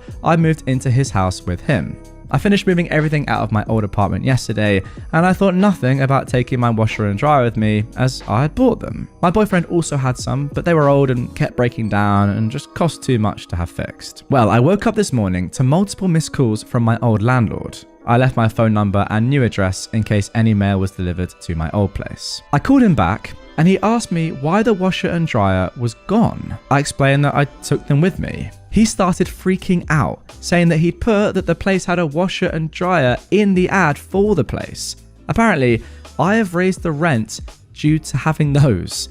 He started demanding that I bring them back because the new clients that he set up to move in had already signed the lease, but they're not interested in the place without the washer and dryer. He even threatened to call the police if I don't take them back. I got angry and told him that I would do no such thing, reminding him that they belong to me. I bought them and I still had the receipts from when I bought them, as well as a text from him when I moved explaining that I was buying them myself. He again though threatened to call the police. I told him to do it and see what happened, and I hung up at that point. Personally, I don't think I'm in the wrong. I bought them and they weren't cheap, so I feel I have the right to take them. My boyfriend is on my side, but today a co-worker of mine said they think that I'm the jerk for not telling the landlord that I was going to take them. In my opinion, that should have been obvious. I pay for them, why would I leave them? Well, my landlord went through with calling the police, because the next day they showed up. Honestly, nothing really noteworthy happened. I explained to them what was going on and I showed them the receipt for the washer and dryer, as well as a text from the landlord that I had from when I told him I was buying them. The cops took my statement and left. My boyfriend's father is a lawyer, and he's going to be contacting my landlord and sorting everything out. He advised me not to respond to said landlord anymore for the time being. Yeah, this is completely and utterly ridiculous, and to be honest, I actually understand why the landlord is so angry, because he knows he's clearly effed up here. If he genuinely thought for some stupid reason that you were going to leave the washer and dryer, then it does make sense to advertise the place as having a washer and dryer, and then yeah, you can probably raise the rent a little bit due to having those appliances. But why has he done that in the first place? It's so dumb. He's messed up so badly. Now he's realized it and he's coming after you just to try and intimidate you, I guess, into letting him keep the washer and dryer. But you know, as you said, they are legally yours. You bought them with your own money. You can obviously do what you want with them and you have the receipts. Simple enough. You shouldn't even need a lawyer here. Just, you know, you gave the police the statement and you showed them the receipts. You're completely fine. The landlord, though, is an absolute clown. Patient's boyfriend is mad that he has to pick up his own Uber Eats. I work in a high-level hospital as an ICU nurse, and my managers are fantastic with staffing. Meaning, if you have a crashing, heavy workload patient, they'll make the other patient you have an easier one so you can focus on the sick one. For background, ICU nurses have 2 patients, and we specialize in critical thinking, whereas the tele floor is the normal part of the hospital that people think about and holds less sick people who don't need as much attention. So these nurses have 6 patients and specialize in tasks and prioritization. So the beginning of my shift after report, I show my face and say hi to my less sick patient who is doing fantastically and is just waiting for transport to take her to her telebed. I say I'll be back at around 9 PM in 2 hours, unless she needs me for something. So this gives me time to stabilize the sick patient next door. Unfortunately, the sick patient in room 1 starts coding and the team is actively doing CPR. Crash cart in the hallway, 3 docs here, the whole team trying to save this young dude. My team is working on meds, intubating, keeping compressions going, etc., while I'm talking with doctors about what could have caused it. And I'm halfway outside the room for the healthier patient in room 2. She sees me through the window, presses the call light, and I ignore it, because I have, what should have been obviously, very pressing matters. Her boyfriend ends up opening the door and standing in the doorway to just stare at me with his arms crossed. Just to give them the benefit of the doubt that she could be concerned about her health, I say, "Is everything alright?" And he goes, and tries to lead me inside. Of course, I only pay attention to him when the docs go into room 1 to brainstorm on their own and assess where to go if we get the guy back. I look back through the window of room 1 and realize I can give them 5 seconds to make sure nothing funky is going on. So she says, "Can you get my Uber Eats order? It just said it arrived downstairs." I swear I could have had a stroke from high blood pressure at that moment. So I kindly say, "I'm sorry, I'm busy with another critical patient. Could you?" I looked at the boyfriend who's plopped in the recliner with his feet up, watching Netflix again on his phone. "Go and get it for her?" And he goes, "I'd rather not." Oh, good sir, you don't want to? You saw the mess next door through the window, me talking seriously with 3 docs, and the hot mess of people outside your room as we try to save a dang life. So I tell him, I can't. The entire team is actively trying to save someone, and none of us are available to leave. So either you get it, or I can have someone get saltines for you instead. He sighs, gets up slowly, and then says, "Fine, I guess I'll go get it then," as I turn to head back into room 1.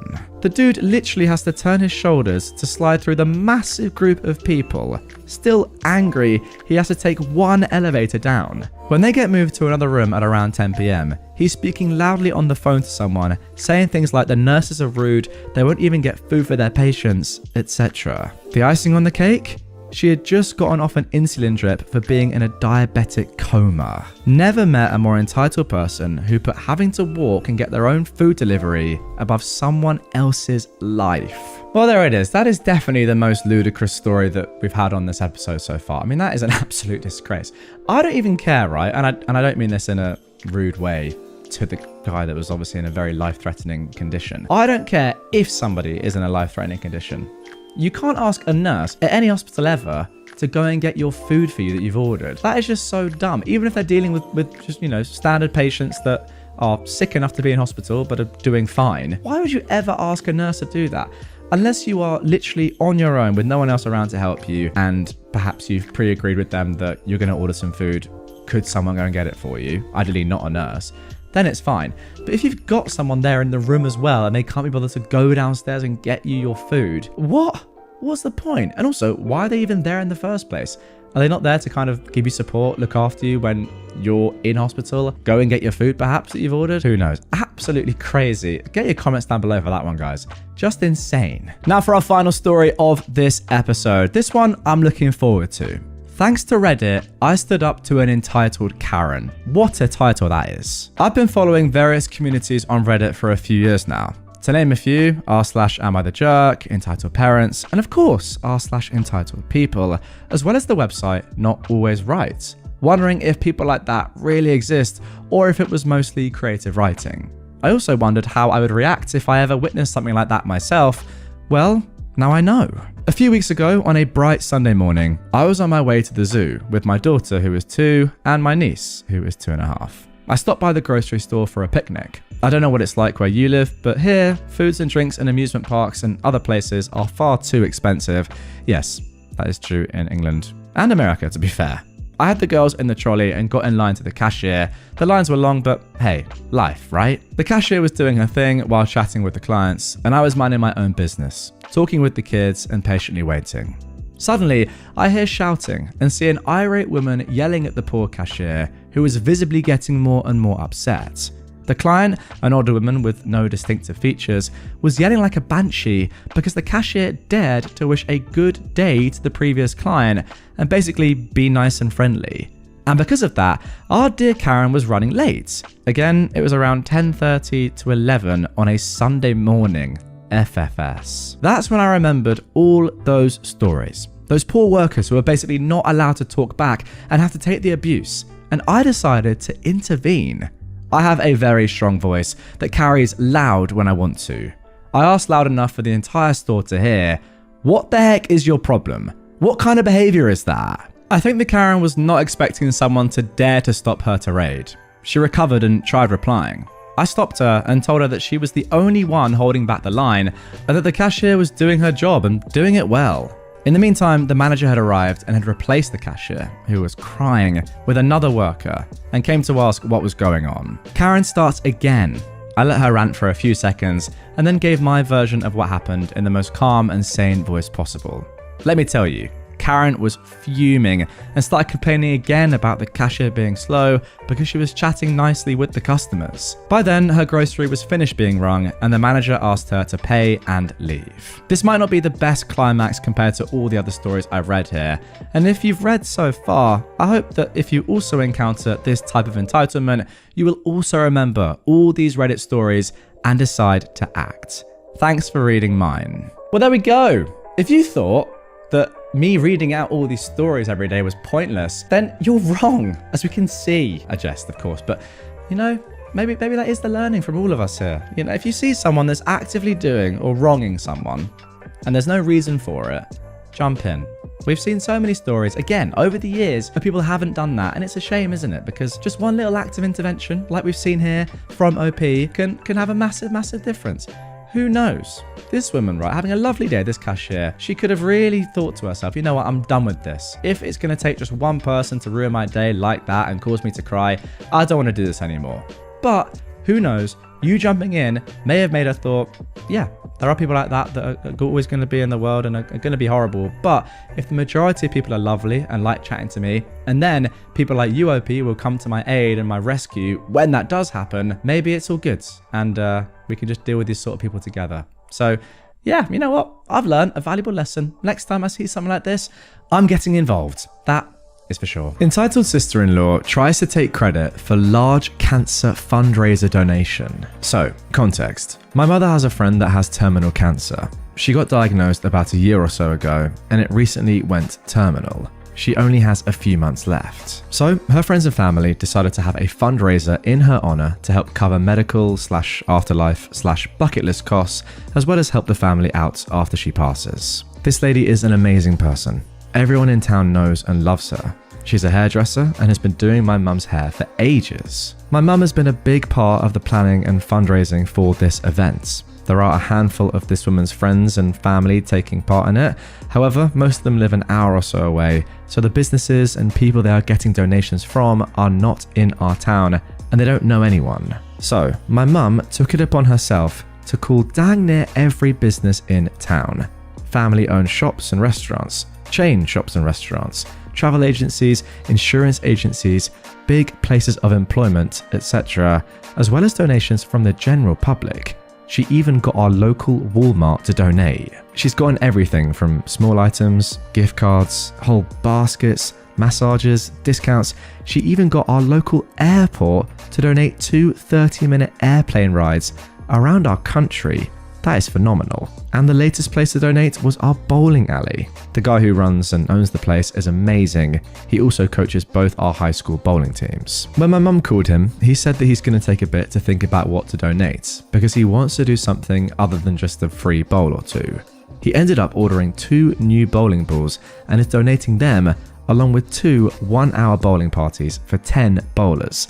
That's like a $400 donation overall, at least. So anyway, he told her last week when he called to confirm what he's donating to call back in a week, today, to check if it's in and if she can come and pick it up. She's been posting thanks on Facebook for the donators and telling them what they've donated to kind of give a peek at what the auction baskets will include. So she called today to ask if it's in and if and when she can pick it up.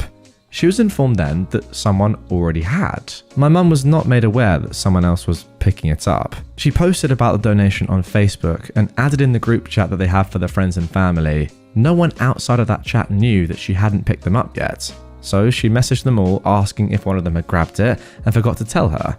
But they had no clue what she was talking about. We thought maybe some jackwagon saw the post and decided to take it for themselves. I called the owner and asked if he knew who picked the stuff up, and he said Janet. He said that since she was family, he thought that we'd sent her. My mum texted the group chat asking if anyone knew who she was, and it turns out that she is the woman's husband's sister.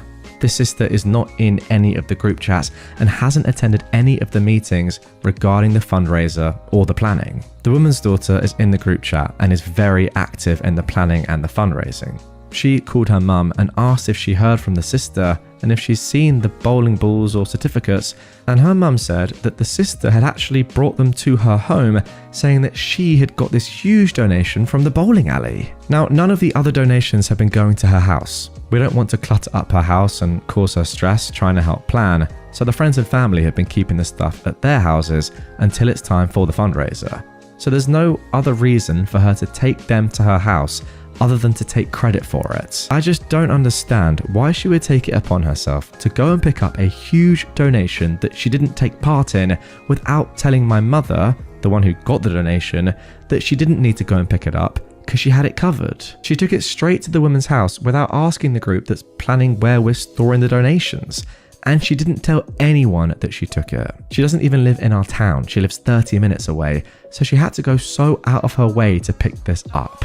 She took it to her sister-in-law's house, trying to take credit for this huge donation when she hasn't put in a lick of work for this fundraiser, and left us worried that someone else had just taken our donation and ran off with it. Honestly, after reading this, I kind of would have rathered it be someone just steal the donation and keep it for themselves. This, if anything, is worse.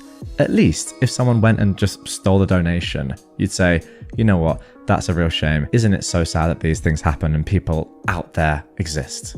It's terrible. However, what the sister-in-law has actually done here is try to just completely devalue the entirety of your mum's work and the number of other donations that have been made from, you know, an insane amount of people, it sounds like.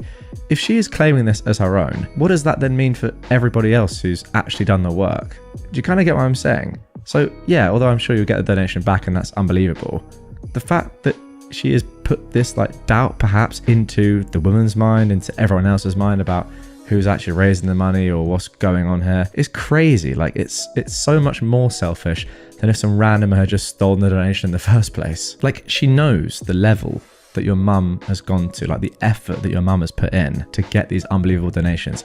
Yet she's still done this. The audacity, not just the program that I'm using to record this audio on right now, niche joke, but the audacity. Now for our next entitled people story. Friend invited me and husband to stay with her for a week, and then the day before we left gave me an itemized list of all the things we did that I needed to pay for. Okay, look, I get helping to pay for some things when you're staying with someone, but I was just blown away when she gave me this rundown list for things we did. She was my best friend. I'd known her since I was 8 and we're now 50. Sure, we've grown apart since then because now she lives in another country and I rarely see her, but she kept begging us to come and visit her and her husband. They'd put us up for our entire stay and even offered to throw my husband a 50th birthday party because we'd be there during his birthday. Quite honestly, if I invited someone to stay with me, there's no way I'd be asking for any money from them. I can't imagine doing that. I was going to give her some money for things like the room they paid for when we went to another city and stayed over, but there were other things that I was like, wow, really? But she didn't simply ask for some money. She actually gave me an itemized list of what I owed her. Half of everything we did. My best friend, and she listed things down to the dime of what we owed her. So here is the list. $152.10 for a stay at a hotel room in another city. Okay, this I get. $105 for gas, for them driving us around town and out of town during our stay to show us the sights. $90 for birthday food for my husband's birthday party. This I get as well, I guess, but if you offer to throw a party for someone, you don't usually expect them to pay for half of it. Yeah, sorry, I disagree with you there, OP. I do not get that at all. They've offered to throw the birthday party. That's like they're offering to pay for it as well. That's kind of what that means, no? $136 on car rental. When we flew to another island with them for a couple of days, I get this as well. All right, that seems reasonable. $21 gas, I guess for around town driving. Wait, so that's on top of the gas that they've already charged you for, what? $6.50 for parking. For freaking parking the car in the city for one day. Really? And then $27 for airport parking, when we parked the car at the airport before taking a flight to the other island for 2 days. Really? So in total, that is $537.80. I was just blown away by this. I would have given them a couple of hundred to cover the hotel room and birthday food, but actually asking us to pay for the gas to drive us around and parking is ridiculous, especially the measly $6.50. And the fact that it wasn't just $500, but $537.80. They asked us to come visit, and then unbeknownst to us the whole time, they were tallying up all these things that we did to split the cost of everything. They came and stayed with us a few years earlier, and I certainly didn't give them a tally of the groceries they owed or the gas spent driving them around. You ask someone to stay with you, then you pay for things. I mean, what can I seriously add to what I've already said? It's just so painfully obvious. This is just not the way to treat someone ever. If you were inviting someone to stay with you, it's pretty much just kind of a given that everything is on you, right? Now, a nice person in that situation would definitely offer to pay for things and would pay for things. I think that's accepted. You know, at least pay for a nice meal out or pay for a trip somewhere or whatever. Contribute to what you're doing, the activities. Got no problem with that. As OP has said, they're more than happy to pay for certain things here. But when you're getting an itemized bill, including something that's worth $6.50, like how petty is that? That is just insane. You can't be dealing with that, and you've got to be rethinking this friendship. Seriously, that's mad. Now for our next Entitled People story. Now this has actually been in the news recently, a crazy post. Women involved in the theft of Lady Gaga's dogs sued the singer for not giving her deserved reward for returning them. Her case was just thrown out of court. Lady Gaga owns 3 French bulldogs. While she was touring in Europe, she had an employee take care of them. While he was out walking the dogs one night, 2 men jumped out of a car and tried to take the dogs. During a struggle, Gaga's dog walker was shot in the chest, causing permanent injuries, including partial loss of a lung. Gaga posted on Instagram offering a $500,000 reward, no questions asked, for the return of the dogs. Not for the apprehension of the criminals to punish the attempted murder, just the return of the dogs. This distinction is relevant. 3 men, James, Jalen, and Lafayette, were arrested and charged with a list of felonies. Jalen's father is Harold. Harold was dating Jennifer. After seeing the reward offer, Jalen gave the dogs to Jennifer, who took them to the police station, turned them in, and asked for the reward.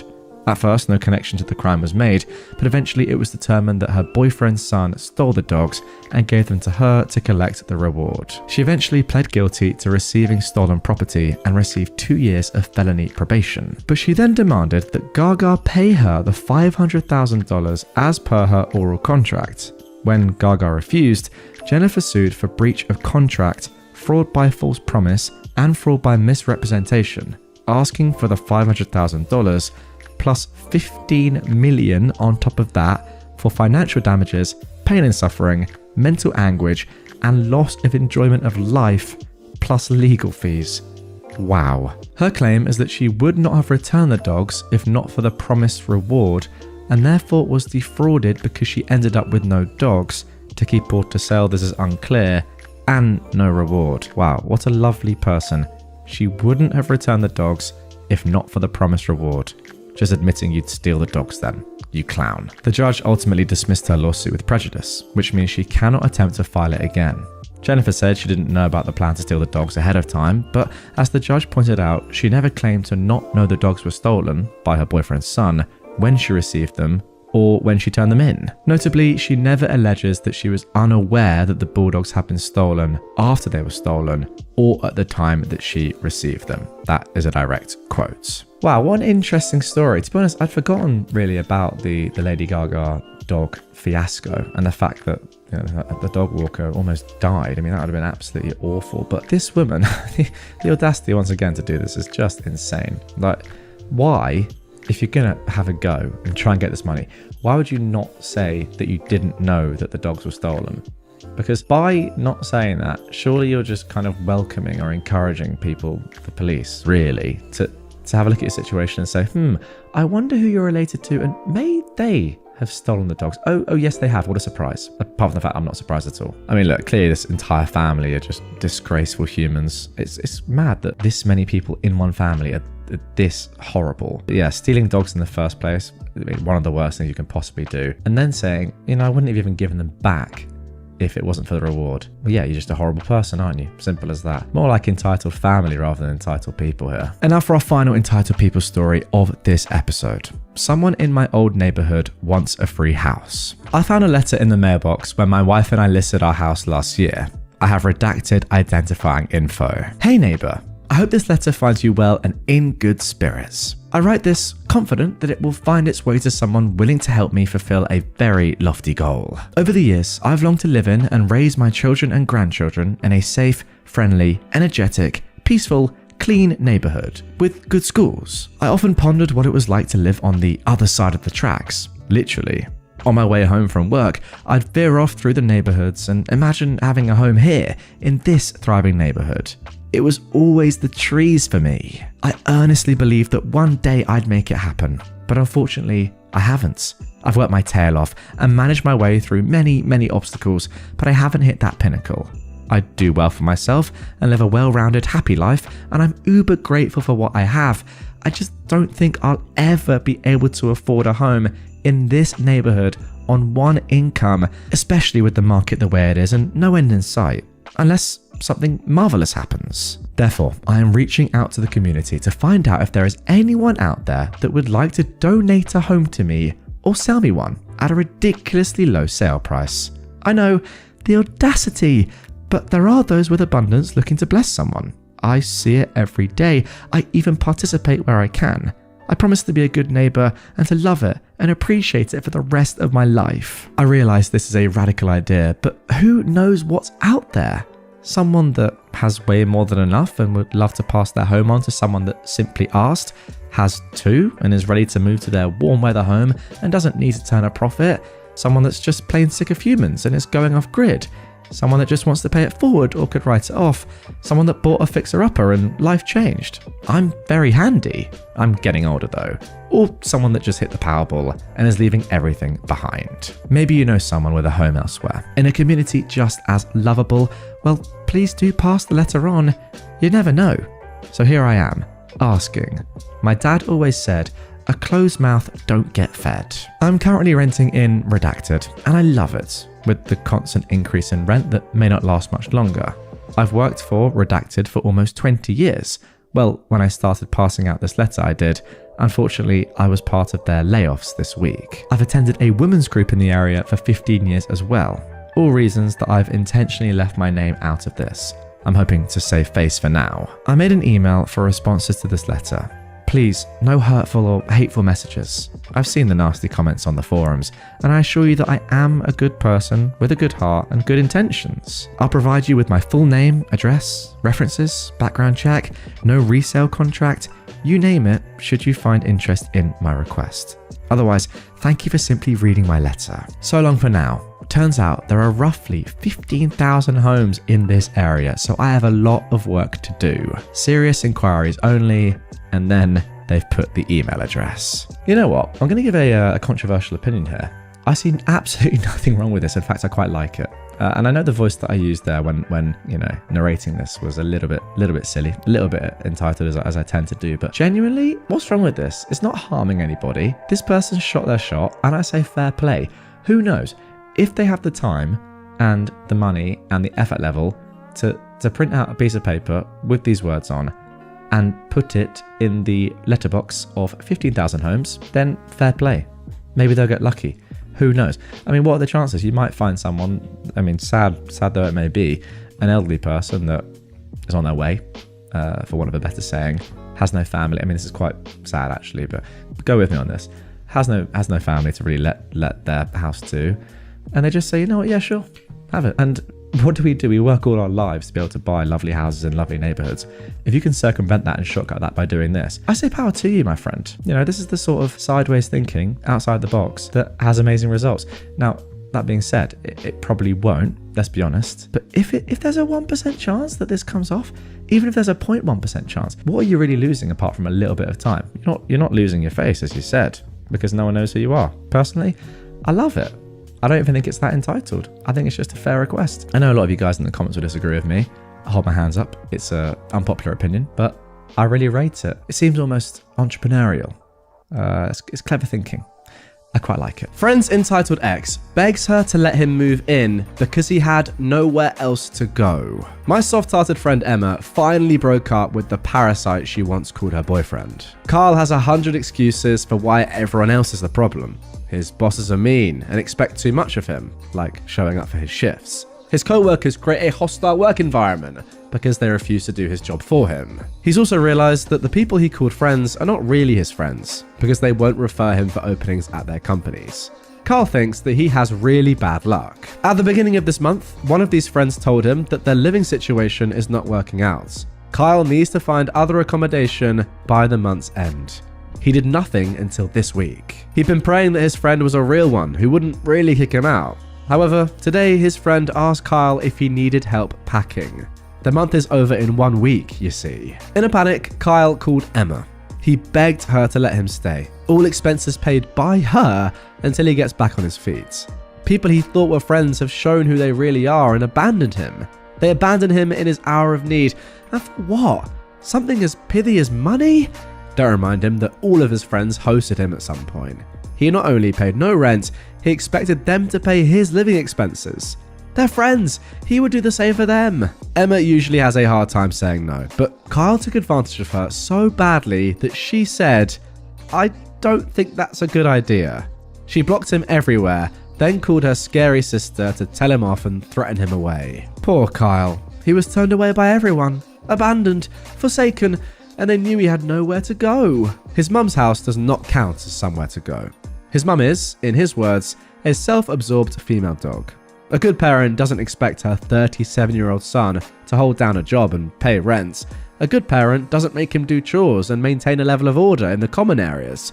A roommate wouldn't even expect this. Dropping the sarcastic tone, I am so proud of Emma for not falling for this. I hope he gets his life in order now, but even if he doesn't, at least it's not my friend's problem. Well, it sounds to me, guys, as if this man is just more of a child than a man, really. He's 37 years old, he can't look after himself and expects everyone else to do things for him. I mean, the point about him not even being bothered or not even seeing it as his duty to help with communal areas in a house is crazy. I mean, who says that sort of stuff? Who believes that? But I will say fair play for Emma for standing up for yourself, because I can imagine if you are, I don't want to be rude, but someone that is a bit of a doormat a little bit sometimes, as in someone that, likes to please other people. A people pleaser is a better way of putting it, especially when you're in a relationship with somebody that, you obviously were in love with at some point. It can, I imagine, be extremely hard to say no to somebody, even if you've broken up with them and you're moving on, because that's just the sort of person that you are. On the whole, a positive trait, by the way. I do like those sort of people, but sometimes they can be a little bit too, naive or kind of welcoming of other people when they shouldn't be, perhaps too trusting. Who knows? Nonetheless, fair play to her for saying, you know what, no, at this point, it's gone too far. You're done. Get out of my life, you man-child. Let's move on. Now moving on to our second Entitled People story of this episode. Now this one is actually quite a similar topic to the first. Entitled X ghosted my friend, then demands a room in our house. This isn't my ex, but my best friend's ex. She and I have been friends for years and live together now. And now we live with my parents, who adore her like their own daughter. I got her permission to post this. So my friend, who is 30, came to the US from Latin America at 19 as a student. She also started dating her ex, who is 29, after many years of hanging with each other, both during vacations and online. I've known them both since high school, and they seemed good together. She tried to convince him to move in together a few years before their breakup. He was living with his parents, who wanted him to leave. At this point, she'd already finished college and had a job in the US that granted her a visa. He'd quit college and worked part-time. From what I can gather, he didn't want to leave his parents' place because free food and no rent. So instead, she asked me if I wanted to move with her so we could afford a bigger place. I said yes, and we moved together, adopted a cat and a dog, and pretty much became Grace and Frankie. Whoever they are. Let me know in the comments down below. Clearly a cultural reference that I don't get. Not for the first time. Around the start of the pandemic, things got bad for them. This is what I was told and what I saw. They never talked or hung out or anything. I was in a breakup at the time myself, so I wasn't really on top since I had my own issues, but my friend cried so much. She didn't even get a happy birthday. After a year of no contact, she assumed the relationship was over. She changed all her social media to single, which you could see, took him off her emergency contacts at work and at her doctor's, and just moved on with her life. Wait, so he ghosted her for a year? That is mad. Wait, you ghosted his own girlfriend? What? This year, my stepdad's health has gone downhill, and my mum needs help caring for him. She works full-time as a therapist. I work from home and my job is very flexible. So I put in the idea of all of us living together and I'll care for my dad. Eventually my mum too. My mum loved the idea and asked my bestie if she wanted to move with us too so we could all be together, and also because at this point I can't see myself not being in the same house as her. We've come to terms as being single ladies. Heck, we've joked that one of us should adopt and we'll become a parent/aunt dynamic. And now the joke is more serious since I'm considering it and she's incredibly supportive. No, we're not dating, she's straight, I'm bi, we're just incredibly close after all the BS we've lived through together. We found a perfect house. 4 bedrooms, 2.5 bathrooms. Enough space, a yard, everything we need. And we got it after a bunch of difficulties and arrangements. Since I don't have immediate plans for adopting yet, I have a ton of paperwork and years of planning ahead. We made the extra room into our office/gaming hub. We both work at the same place. Totally not on purpose. They were hiring and we both needed visas. And as proud first-time homeowners, we posted pictures. Her ex, who by this point has been MIA for 3 years, messaged her saying he was so excited to move into the new house. She told him this was her house with me and my parents. He said since they were a couple, she should kick me and my parents out so that he could move in. I want to point out that my parents bought the house. We, my friend and I, will pay them our parts over the years, and if she decides to move out, I'll finish paying and I'll buy her part out. This is all in paper and signed. So she obviously told him that he was not moving with us and that he ghosted her, so there was no relationship. He went on a tirade that he never broke up with her, that she was abandoning him, that she never cared about him, etc. That made me angry. I took the phone from her and I told him that he could live in a bear cave for all I care, but to leave my friend and our house alone. He went ballistic and began calling us some names, referring to the LGBTQ+ community that would probably get this post flagged, so I'll leave that to your imagination. My friend started crying and I was absolutely done with him. I never thought he was abusive, but my friend confessed to me that this was not new. He always had issues with the two of us living together and accused her, often, of cheating on him with me. We ended the call and I told her that she needed to block him for her own sanity's sake. She deserves so much better than this man-child. She got me to leave my abusive ex when I was in high school. She took me to the hospital when he beat me up and called my parents. My friend is my family, and I'll be dead before I let some idiot with commitment issues make her suffer. Since then, he's gone on a major campaign in our friend group to say that my friend abandoned him and left him homeless, since apparently he cancelled his lease after he saw we bought a house. Okay, so he's just a complete idiot then. He also claims that we're lesbian Satanists that probably abuse our pets and are mooching off my parents. Most of my friends know the story and know that my friend and I moved together at first out of necessity, then we just don't see ourselves not living together. So yeah, my friend's ex is a nutcase, and if he ever gets close to her again, I will personally give him a free vasectomy. Alright, now interestingly, we actually do have an update from OP. Let's get into that straight away. Hey everyone, a bit quick on the update, but some people asked if our friends knew where the ex was hiding for 3 years, and I was actually curious. Since I was down for the count at work today, I had time to check with my friends and find out more. Apparently, my bestie did ask them, but they didn't know. From what they tell me, he kind of got back into everyone's life in the last year or so, but he was part of the group because they were besties' friends, not really his. I don't personally know many of his own friends, to be fair. I did track down the ex's sister thanks to social media, and I poked her for info. She's actually very nice and has always treated my bestie right. I told her what our brother did, and her response was very interesting. Apparently, the ex was dating other girls until his parents decided to move outside of the US. He's now living on a friend's couch. The last she heard was a couple of days past when they went out for coffee. He was saying he's got this brand new house and was going to be moving in this week. As far as she knew, my bestie begged him to take her back and let her live in his house. I did correct her and said that no, the bestie is living with me and my parents in our new house. Her reaction was, of course he lied, and she just thanked me for letting her know he was BSing. Aside from that, I do want to report that we're safe. He doesn't know where we live, and most people don't because we're not really ready to open Pandora's box and have friends come over.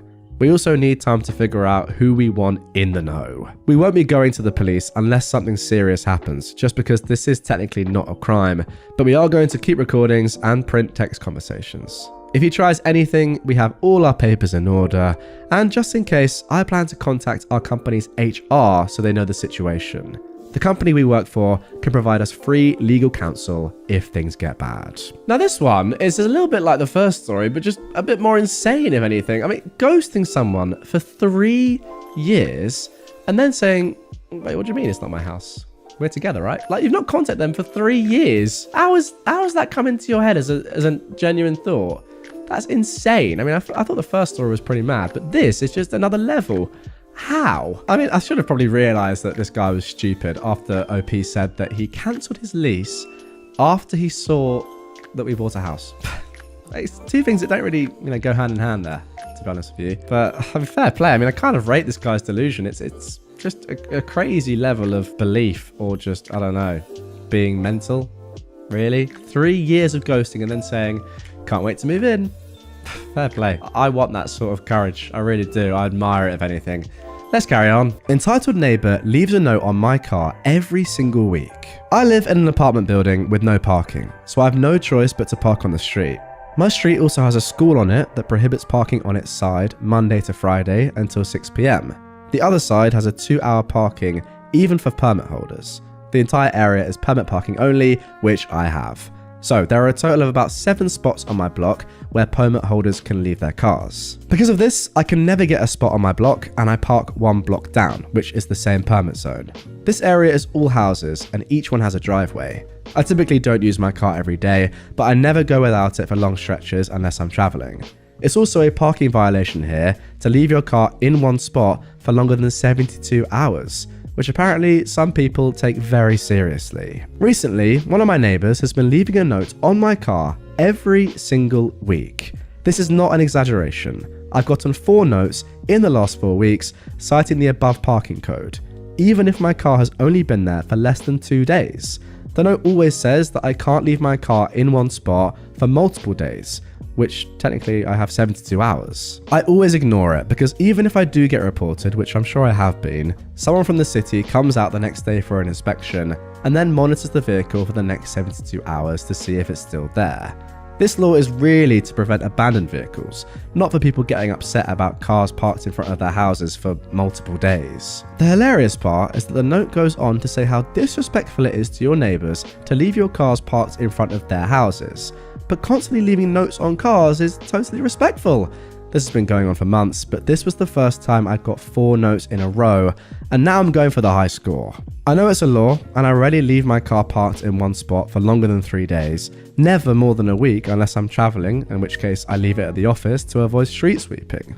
Also, my car isn't old, dirty, or looks abandoned. This person truly just has nothing better to do with their life. Yeah, I don't necessarily think that's like the most entitled thing ever, but it is very weird.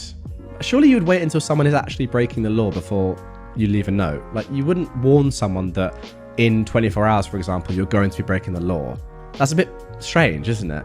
Like, think of another example here. Say that the permitted time of parking was 10 a.m. to 5 p.m. and you couldn't park outside of those times.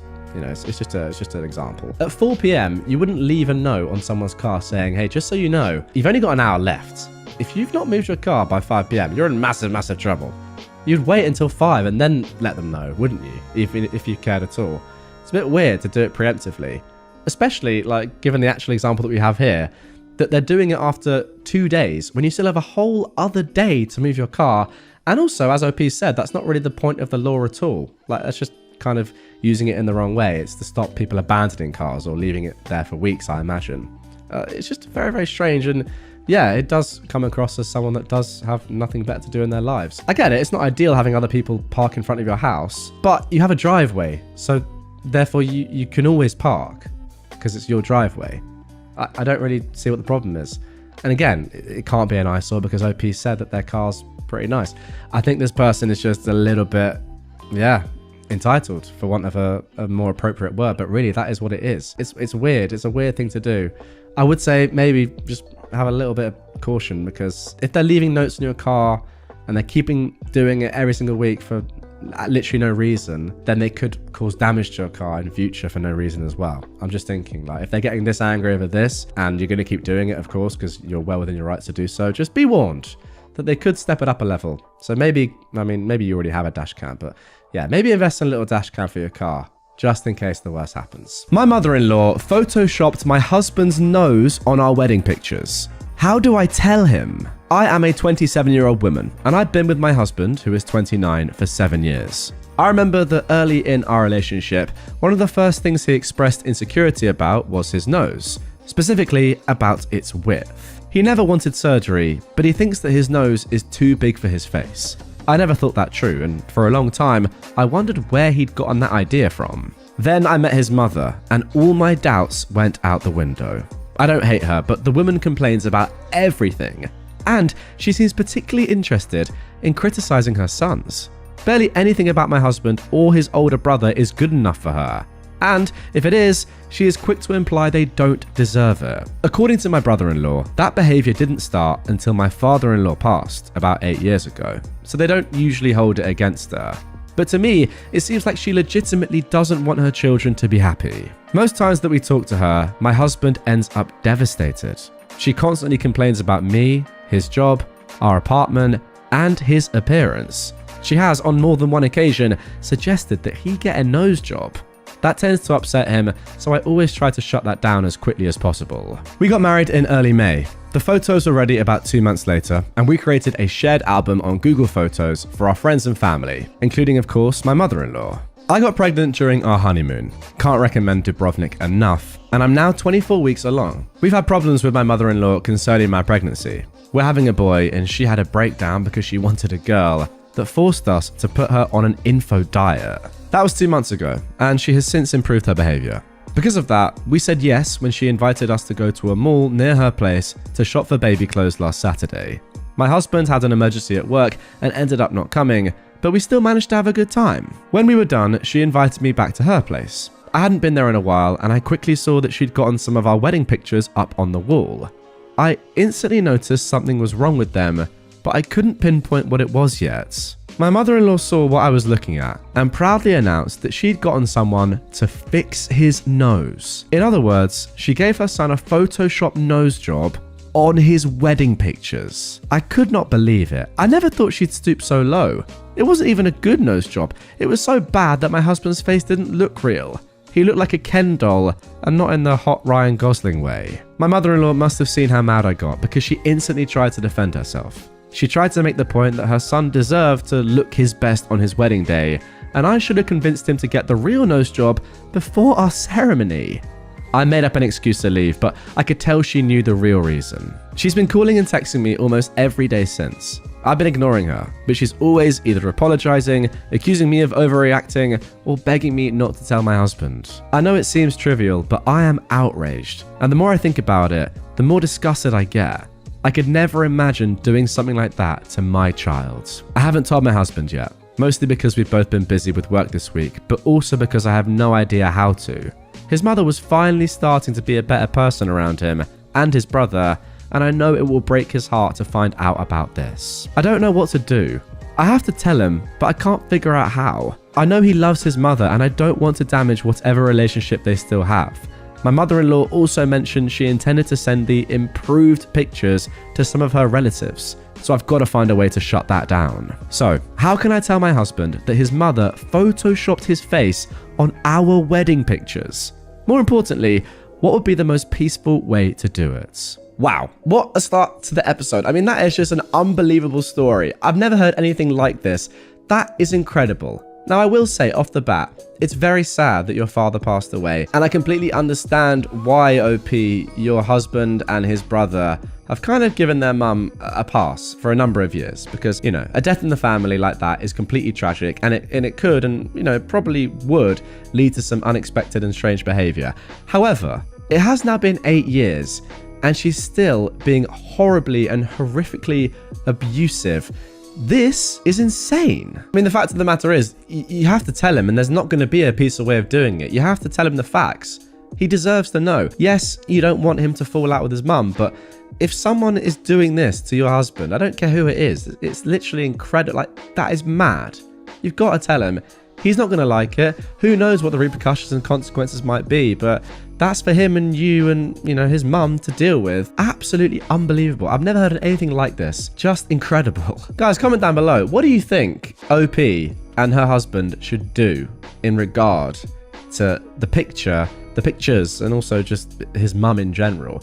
For me, I'd say you're not allowed to have those pictures up. It's disgusting. Either you have the real pictures up, or I'm not going to talk to you again. And I understand it's easy for me to say, as this is not my mum and it's not my family, but I'd be very tempted to put that sort of ultimatum in place. Once again, what a start to the episode. Unbelievable. Let's carry on. Now for our next Entitled Parents story. Entitled Dad called the police on me for sitting in a pool. This just happened today and I'm so mad. I am a 28-year-old man and I'm autistic, and I just wanted to spend some time relaxing in our local swimming pool. I had black goggles and I like to swim underwater. I also like to simply rest against the poolside and chill.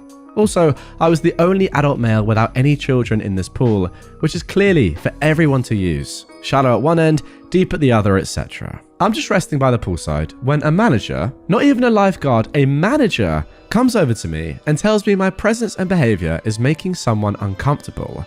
He explained that somebody had complained that me diving underwater and simply sitting by the side of the pool was apparently unacceptable because I was apparently doing this to peep on children. He told me this in a non-accusatory tone and seemed to sound as confused as me about this. Okay, well that's good at least. At first, I thought I was upsetting some over-worried parent, and being a parent myself, I felt horrible. I explained that I was just relaxing by the poolside.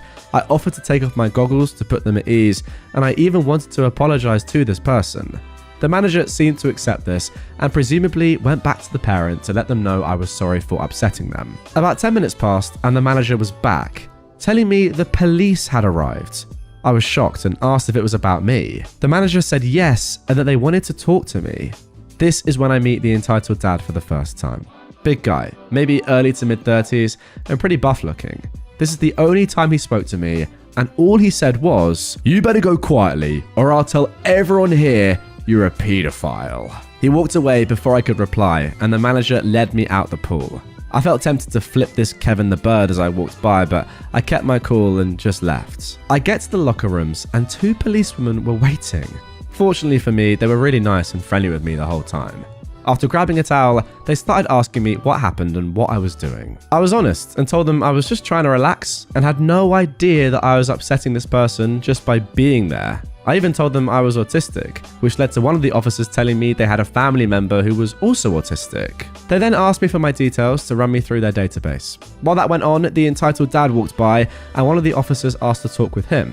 He agreed and they went elsewhere. I got changed back into my clothes, and as I was coming out of the changing room, the entitled dad was in my way with his back to me.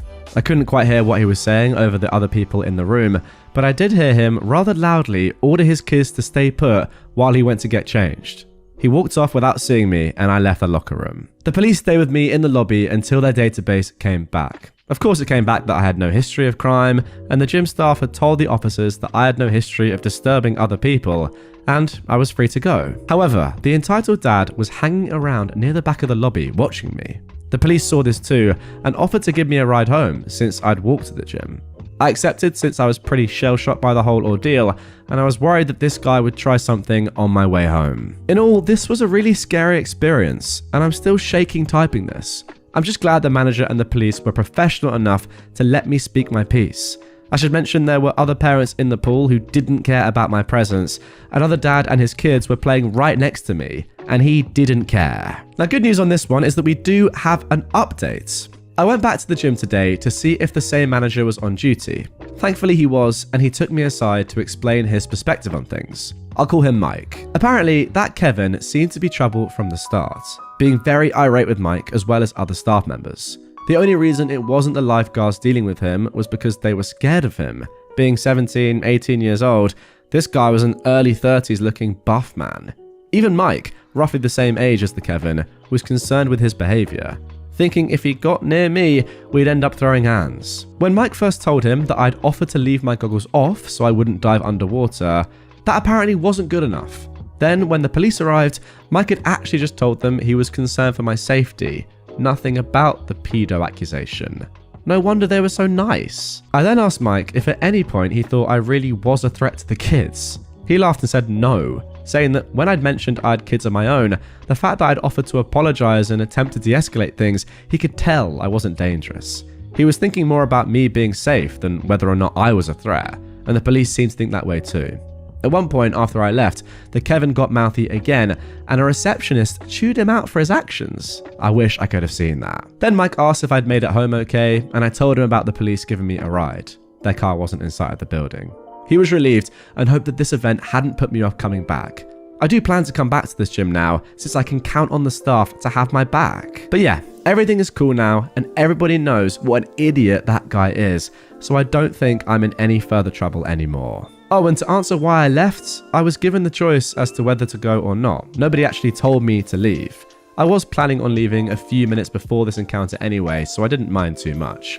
It was only when the police officer caught the Kevin staring at me that they offered to give me a ride. Okay, so let's be completely honest here. Realistically, this man is wasting police time, right? OP has not committed a crime or been anywhere near to committing a crime. What they're doing is completely within the rules of not just society, but also, you know, the pool and the gym, and yet he's had the police called on him. If that's not wasting police time, I don't really know what is. There's not even a semblance of a crime going on here. He's just swimming in a pool. Simple as that. Like, he's not being creepy either. It's not as if he's like going really deep underwater and going up to kids and stuff like that. I mean, I don't know, man. People really hope he's not doing that. Let's just say that. He's not doing that. Let's be honest. So there's just no need. I mean, I really hope he's not doing that. Can I just make that abundantly clear? Because if he is, that changes everything. But from everything that I've garnered from this story, he's not doing that. And he seems like a normal guy, just chilling out. And he's got kids of his own. It seems unlikely that he was doing anything crazy. But you never know. But yes, in all seriousness, this guy, this Kevin, has wasted police time and he deserves to be punished for it. To be completely honest though, yeah, I'm not surprised that you're shaken up by this. Like, to just be going about your normal day and then have the police called on you for no reason, that is going to shake you up. You're going to be scared because you're thinking to yourself, wow, have I acted incorrectly? Am I doing something illegal? Like, you're going to have these questions. It's going to shake you up, even if what you're doing was completely normal and fine and what you tend to do as it was. Yeah, I don't really think you should blame yourself for that or think, oh, why am I shaken up by this? That would shake me up as well. Scary stuff. It's just a good thing that the police and the manager were on your side and didn't jump to conclusions. Now for our third entitled parent story. 2 kids unzipped my cat's carrier and were reaching inside to pet my cats. This happened a few months ago when I took my cat to a cat show. For those who don't know much about cat shows, when they aren't being judged, they hang out in large pop-up kennels. It's normal for parents to bring their kids to the cat shows, but this cat show had so many kids running around, it was insane. I've never seen so many kids at a cat show. I have nothing against bringing your children to cat shows, just please stay with them and teach them to respect the cat's personal space. So anyways, my cat was sleeping inside a little cat cave inside of his large pop-up kennel. I went to go to the bathroom, and when I came back, 2 children had unzipped the kennel and one was petting my cat. Why would anyone ever open a pet carrier and touch a random cat they don't know? I would have never done that as a child. I don't know where their mum was, but the girl was saying that my cat wanted attention and that's why she unzipped it. But he was still inside his little cat cave that was inside of the pop-up kennel. They're lucky I have a ragdoll cat. Extremely chilled, cuddly, social, and known as the puppy of cats. Additionally, my cat volunteers with kids once a week, walks on a leash, and vibes with literally everyone. But I cannot describe how upset this made me. I want to add that I've never had any issues with kids at any other cat shows but this one. But another thing is that when I was taking my cat to be judged, a kid touched his tail, and I had a couple of other kids try to ask to pet him as I was taking him to be judged another time. To be honest, I think that's alright personally, just jumping in here. But I understand, the previous bit, that is not okay. Also, I had to fuss at some kids who went to another person's pop-up cat carrier and had their hands and faces pressed against the mesh to see the cat inside, because that's probably very intimidating for the cat. I want to say once again that I've never had issues with kids at other cat shows. I don't know what happened at this one, but for some reason there were so many kids. I would like to add finally that most kids did have parents with them and were behaving well. Okay, an interesting story here. Just to explain what I was saying earlier, I feel like if a kid asks you at a convention like this, where you know there are going to be, families around and lots of animals, if they explicitly ask you, can I pet your cat? I think that's okay. If you want to say no, if you want to say yes, completely fine, up to you. But if they ask you and then you give them permission or not, I think that's fine and that's polite and that's to be expected. But if they just go up randomly to a pop-up kennel, unzip it, and then unzip another compartment as well inside it, and then pet a sleeping cat? Yeah, that's not on. And I know they're kids, but I mean, I agree with you. I wouldn't have done that when I was a child, and nor would the majority of people. That is entitled, and their parents should be having words. And now for our final entitled parent story of this episode. Sister-in-law freaks out because she feels my boyfriend and I are denying her child food. My boyfriend's family came to town for a week and stayed with us. We made sure to have clean towels, fresh sheets, a stock fridge, etc. Unfortunately, 2 days after they got here, my boyfriend got laid off. Ever since then, he's been really down in the dumps and grumpy. My boyfriend's family doesn't have the best manners. They leave dirty plates behind, don't clean up after their kids' messes and such. I tried my best to ignore it and just clean up after them when they weren't home. Today, during lunch, we served lasagna. After we finished eating, my boyfriend's sister got up and started packing lasagna for her kids to have for dinner. She packed what her kids left over and was adding more on top. They weren't going to be spending the night with us, so she wanted to have a quick and easy dinner ready for them. I told my boyfriend that if there wasn't enough lasagna left, I can order him dinner and to not worry. My boyfriend got up and asked his sister how much she was taking because he wanted to make sure that him and I also have enough food for dinner. Again, he's been very stressed about money since getting laid off. I mean, that is understandable. She screamed at him, "How dare you deny food for my child?" and picked her things up and left. Everything escalated out of nowhere. She packed her things and went to another rental. She felt like we were denying her child of food. I began crying and ran to my room because, unfortunately, I don't do well in these types of situations. I grew up around an emotionally abusive family, and these events are really triggering for me. She told my boyfriend that she did not feel welcome, and she felt like we were being rude to her. So am I at fault for making her feel unwelcome? Or is she just an entitled parent? She said that I was super rude for making that initial comment in the first place. The one where I told my boyfriend to not worry if we do not have enough food left. A simple conclusion for me here is that your boyfriend's family simply sucks. I don't think I need to say anything else other than that. Am I missing any details here? You guys let me know in the comments down below. For me, that is the conclusion. There's nothing more to say. We can get into the you know, like we can nitpick through this story, but we don't need to. It's just, she's a joke of a woman.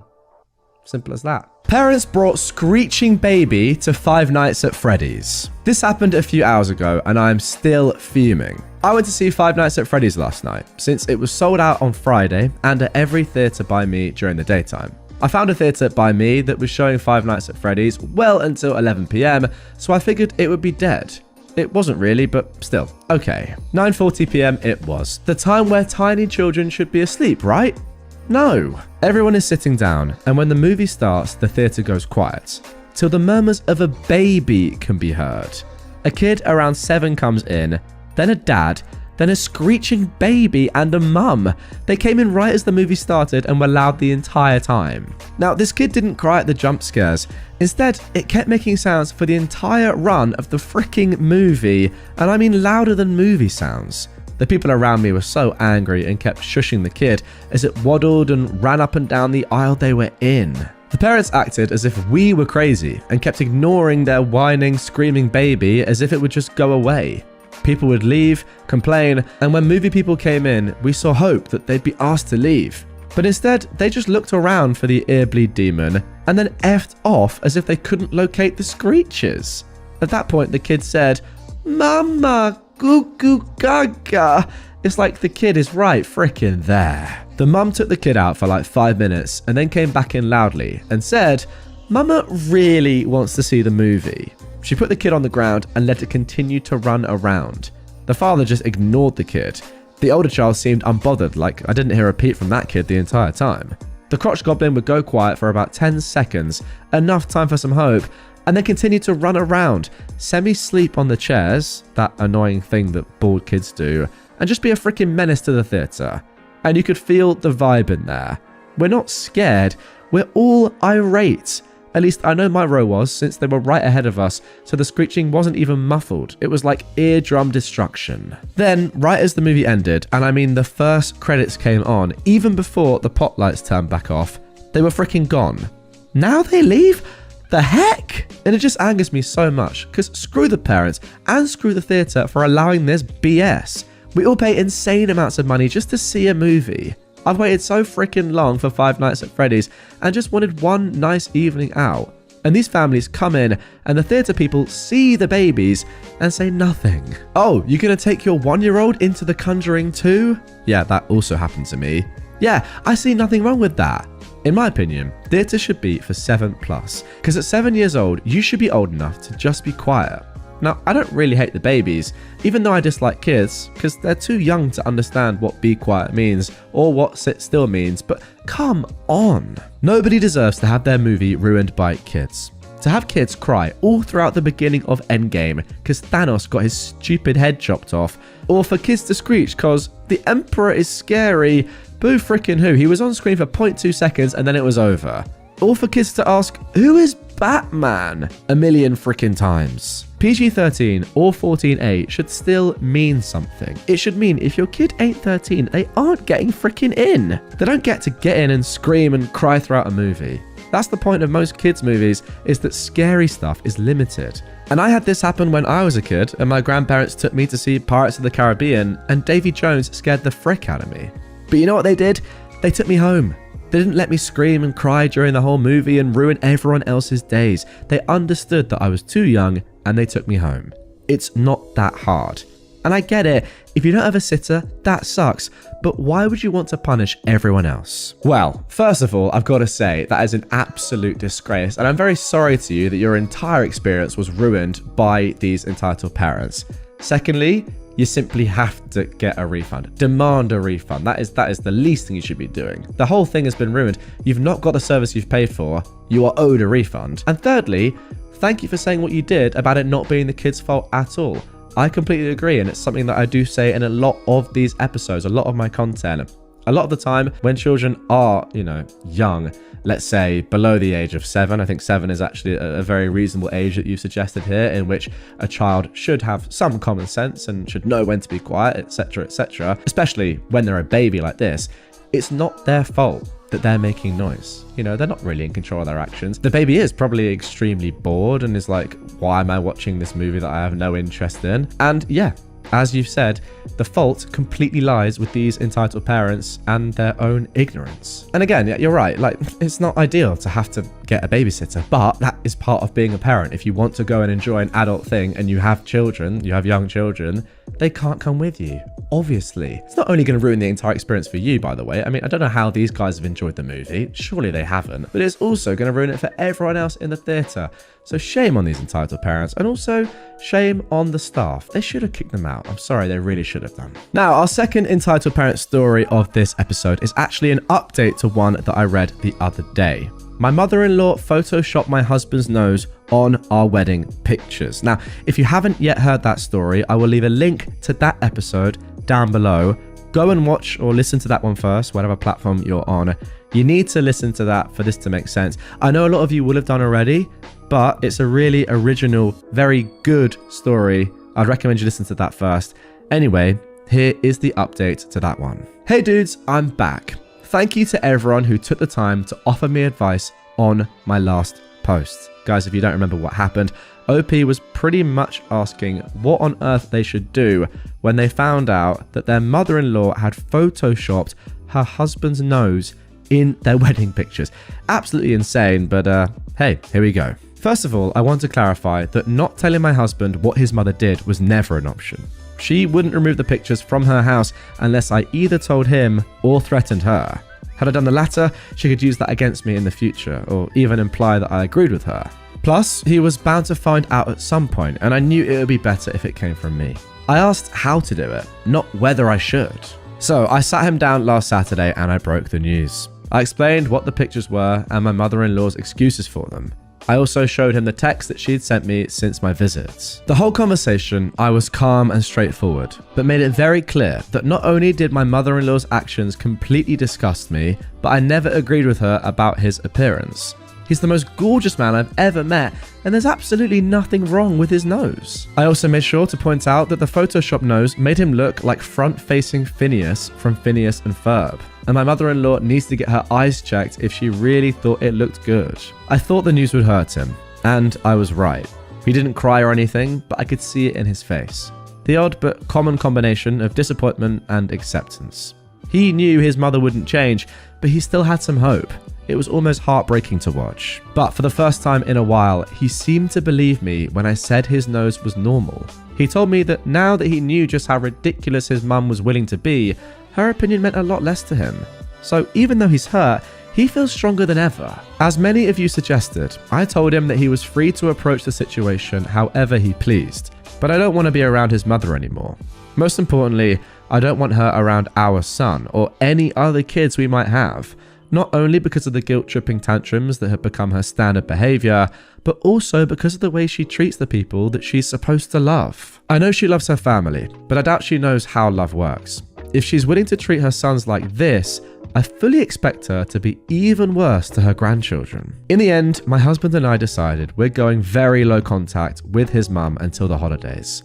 Some of his relatives are throwing a party the week before Christmas, and she will be there.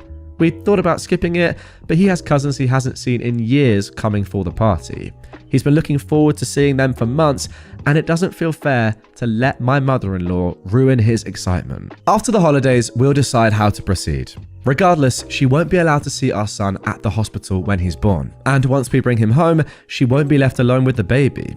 It doesn't matter how much she tries to improve, that is not something we are willing to budge on. In spite of everything, my husband doesn't want to cut ties with his mother, and I understand that. Even if he wanted to, he can't go fully no contact without cutting off the rest of his maternal family as well, which he is firmly against. What works best for now is to treat her like Domino's Pizza. She exists, and that's fine, but we're not getting involved until she actually improves. So let me get this straight. You want to order your mother-in-law every single night and become grossly overweight? Or have I misunderstood that? Anyway, getting back to the story, I also decided to tell some of my own family about this, and everyone I've talked to agrees that my mother-in-law went over the line. My father is a narcissist who I'm mostly low contact with due to his entitled behavior. Most recently, he tried to make me disinvite his ex from my wedding so that he could bring his mistress, and even he was offended on my husband's behalf. And if even my mediocre respect your elders father thinks your children are right about you being a jerk, you've probably gone too far. We talked to my brother-in-law, and he's the one who informed his mum of our decision. She didn't take the news well. She's now trying to call both me and my husband and keeps texting apologies and promises to take the pictures down. We're ignoring her. My brother-in-law visited her yesterday, and apparently the pictures are gone. She believed that was enough for us to forgive her, but he clarified that there is still a lot of work that needs to be done. Before anyone calls us dramatic, this isn't just about the Photoshop. This is about the damage she's caused in both her sons' lives. I was abused in a similar fashion in my teens by my dad's ex, and I refuse to allow my child to grow up believing he's anything less than beautiful. Same goes for my husband. That's all. Again, thank you guys. Well, there we go. There is the conclusion to that story. I can't exactly remember what my advice was to OP, but I do believe it was along the same sort of lines as what she ended up doing. Just, you have to tell your husband and let him react to it. There's no way of kind of, I don't know, being nice about it or being gentle. You just got to be brutal and say, look, this is what's happened.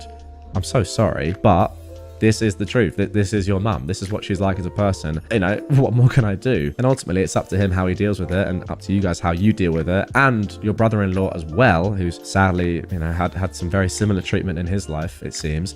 And I completely agree with your conclusion.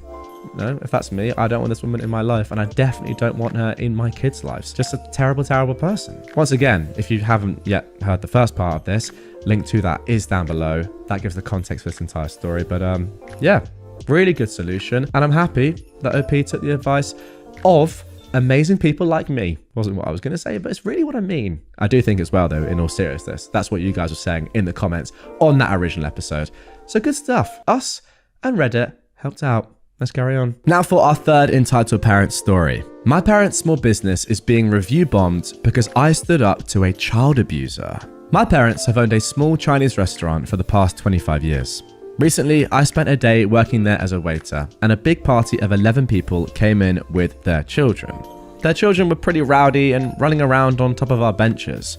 I politely asked the parents to calm their children down as they were causing a disturbance and could hurt themselves. The parents made a half-hearted attempt to calm them down, but the children returned to running around on the benches. Unfortunately, one of their kids fell and hit his head. The child was stunned, holding his head, and looked like he was in massive pain.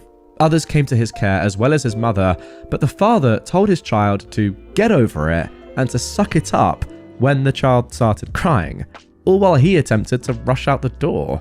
He didn't even try to look after his kid when he got hurt. I watched all of this silently until the father was pushing his kid to get out of the restaurant. At that point, I had enough and told the father he could try being more empathetic to his child. He told me to mind my own business, and I continued to repeat how his child had just hurt himself and that he needed attention rather than neglect. The father just kept repeating, "Mind your own business," as his friends and family were holding him back from approaching me. I was behind the front counter the whole time. I spoke sternly and never swore. I tried to be as professional as I could while trying to make my point. Now they're review bombing my parents' restaurant, and I can't help but think it was all my fault. I've tried responding as the business with context, but they keep deleting their review whenever I respond, and they keep writing new ones, saying that I deleted their reviews. Is there anything I can do to prevent review bombing? I don't want my parents to suffer because of my actions. Thank you for any responses. Now here is the context that I replied with for their reviews. So in quotation marks, some context. This customer's child fell and hit his head. He was stunned and was holding his head. He looked like he was in a lot of pain. The father's response was to tell his child to get over it, suck it up, and to rush out of the door because he wanted to go home, all while the child was not responding to him and others were coming to his care instead of his own parents. The mother did rush over. Our waiter asked the father to be more empathetic to his child, who had just hurt themselves, in a confrontational but in no way physical or aggressive manner. Yes, our waiter did become confrontational, but in no way was he physical or aggressive to the customer. Our waiter stood behind the counter at all times and didn't swear. He spoke sternly to the man, asking him to be more empathetic to his child. The man in turn had to be held back by his friends and family from approaching our waiter. The customers were also previously warned by our waiter not to let their kids run around on top of our benches as it could be dangerous. The parents made an attempt to tell them to stop, but sometime later, the children were back to playing on the benches, and one unfortunately hurt himself. Now then, this I think is actually, I think this is a really, really tough spot. What do you do here? I think there's just like so much that we need to unpack off the rip. First of all, I don't actually like quite a bit of the word. Well, I mean, the word confrontational, I just don't think you should put that in your review or in your context reply to the review. It's just not ideal, I don't think. Nor do I think as well that you should ever really admit that a child has been hurt in your restaurant. I think, you know, instead of saying confrontational, you could say something instead that was just, you know, you were verbally direct, or confrontational has negative consequences, right? It sounds aggressive. I wouldn't do that. And yeah, I just don't think that even with context, you should ever say that a child has hurt themselves in your establishment. But apart from that, I mean, I don't really know what you can do. If someone is review bombing you, this can't be an uncommon thing, right? This must happen in places. I don't know what really you can do other than say that, look, you know, this has been a successful restaurant for, you know, a quarter of a century. You have lots of other positive reviews, I hope. Ideally, these, you know, a small amount of negative reviews won't drown out the whole host of positive reviews and kind of, you know, feedback and love that there is for the restaurant that there has been over the past 25 years. I don't know. Like, I don't know if you guys are in the restaurant business or just in sort of, you know, have a shop or work in a shop or deal with kind of negative reviews like this or review bombing in the past. What do you do? Like, is there something you can actually do? Can you ban someone or block an IP from posting reviews of your establishment? Can you report it to the website on TripAdvisor or Trustpilot, wherever it is? I actually don't know. I don't know. It's a really tough one. I don't know what to do, because part of me is also thinking that you have kind of intruded. Is it your job? Is it your responsibility? As much as you might want to say that you should be empathetic to your kid, he's not your child. It just isn't. And is it your role? You're not just kind of, as I don't know, getting in someone else's business there, telling them how to parent their child. Ultimately, the mum is looking after the kid. Other family members are looking after the kid. The dad just has his own way of doing things.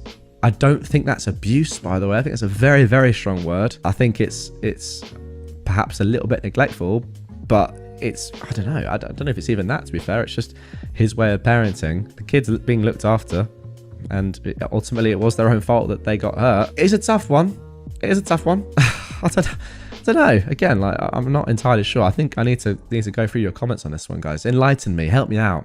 Clearly you can see that I'm all over the place here. So get in the comments, let me know your thoughts, and yeah, let's discuss this more openly, because I clearly am struggling. Karen demands I drive 24/7 to bring water to their rental house. I own a hot tub repair and maintenance company, and one of the services we offer is hot tub water refills, where we truck in the water to fill the tub if the well at the house can't produce enough or if there is a requirement. One of the wells at a home I service went dry. This happens, and it is a backup 500-gallon cistern. So the property manager asked if I could fill their tank. I said, yep, no problem. By the way, the well does still produce water, it's just not as much as needed. So usually if you can augment the tank, then the well will recover and you're good. At the time, my truck was in the shop, so I borrowed my parents' SUV, hooked up my water trailer, filled up the tank, then transported it to their house.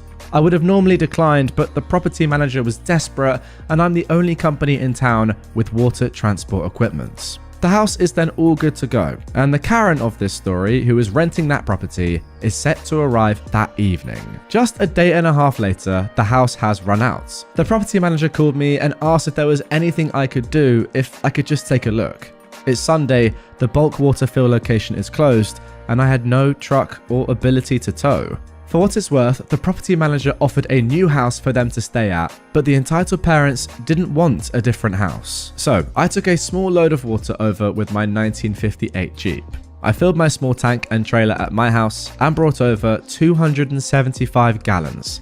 This was a total pain in the butt. Once I arrived, the entitled grandmothers come out and immediately start asking why I didn't bring 500 gallons and when I'm gonna go and get them some more, because apparently they had 18 people staying there and they all needed showers. It's a pretty big mountain house. She told me that they expect me to drive round the clock delivering water for their entire stay. By the way, when I can't fill at the bulk station and I can't use my full-size trailer, this is all a total pain in the butt. It takes 40 minutes to fill the tank at my house, 20 minutes to drive, and then 40 minutes to transfer. 18 people consume a ton of water. For reference, if I had my truck and full-size trailer, the whole process would only take 30 minutes. This was all because they wanted to stay in this house to have their ideal vacation, and any other house or houses would simply not do. You know what? I feel like that's kind of fair enough. I don't normally agree with entitled people, but if you've paid to vacation in a certain house, you do deserve to be in that house. I think that's okay. So, one entitled grandma, the Karen of the story, then said it was my job to supply them with everything they needed for their vacation, otherwise she would make sure I got fired. Okay, now that I'm less okay with. I'd been pretty friendly to this point. Karen said I should ensure my schedule was clear for the next week to support them, and that I should go and rent a truck to be able to haul water to them. I honestly couldn't believe it. I was being a professional and friendly person who was just trying to help out, but after those remarks, I couldn't take it. So I clarified with the two mother hens about what I was and wasn't going to do. Also, their adult kids were looking pretty ashamed at this point. One, I said that was not happening, as I do not work for the management company. I'm a third-party contractor who works on hot tubs. I was doing the property manager a favor by helping them out. The two entitled grandmothers then threatened to tell the property management company to cancel my contract if I don't help them, and implied that as someone delivering water for a business, I'd need the money. And two, I told them to go ahead. My full-time job is in cloud technology, and this is a side business for me. I literally couldn't care less, and I was still not going to drive round the clock to do that when they could just move to another property. There was some more back and forth, but I finally told them that they'd be stupid to try and stay here, that their experience they wanted to have in this house just wasn't going to happen. I went home, had a couple of beers, and enjoyed the rest of my Sunday. Apparently the next morning they did move to another house. Also, the property manager gave them a full refund, so their trip was free. Okay, and there we go for story number one. Now, again, as I said, off the rip and during that story, it is tough. You pay a lot of money for your perfect vacation spot and you want it to be perfect. And when it isn't and something's gone wrong like this, I get it. You're going to be annoyed. And genuinely, I would also be annoyed, right? I wouldn't go to the extent that these guys have gone to, obviously. And you can see their kids cringing at how entitled their parents are being. But I can't have any qualms with the fact that they're annoyed. They don't have water supplied to the house they paid a lot of money for, I presume, and they have 18 people in, and it's probably like a nice family holiday. Yeah, it's going to be annoying. However, if the property manager is being so nice and offering you another house for free, then I'm sorry, but you have to take that. You really do. I mean, that's a good deal. It really is. Like, the property manager probably does have to do that. They do have to offer you some sort of compensation, I presume, but this seems like a pretty good deal. Ultimately, yes, it's not the holiday, not the vacation you would have wanted, but you are then getting a free property for the amount of time you were going to have to pay probably a lot of money for. I don't know. I think it's a pretty good deal. And again, you can still be annoyed, but these things do happen. It's not as if it was malicious or if somebody just turned the water off or there was something wrong with the property beforehand and they still accepted your reservation. No, stuff happens and you're getting a free vacation. You've got to take that. Don't ask somebody to work on Sundays and you know, bring water to you 24/7 just because there's an issue with the property itself. That's ridiculous.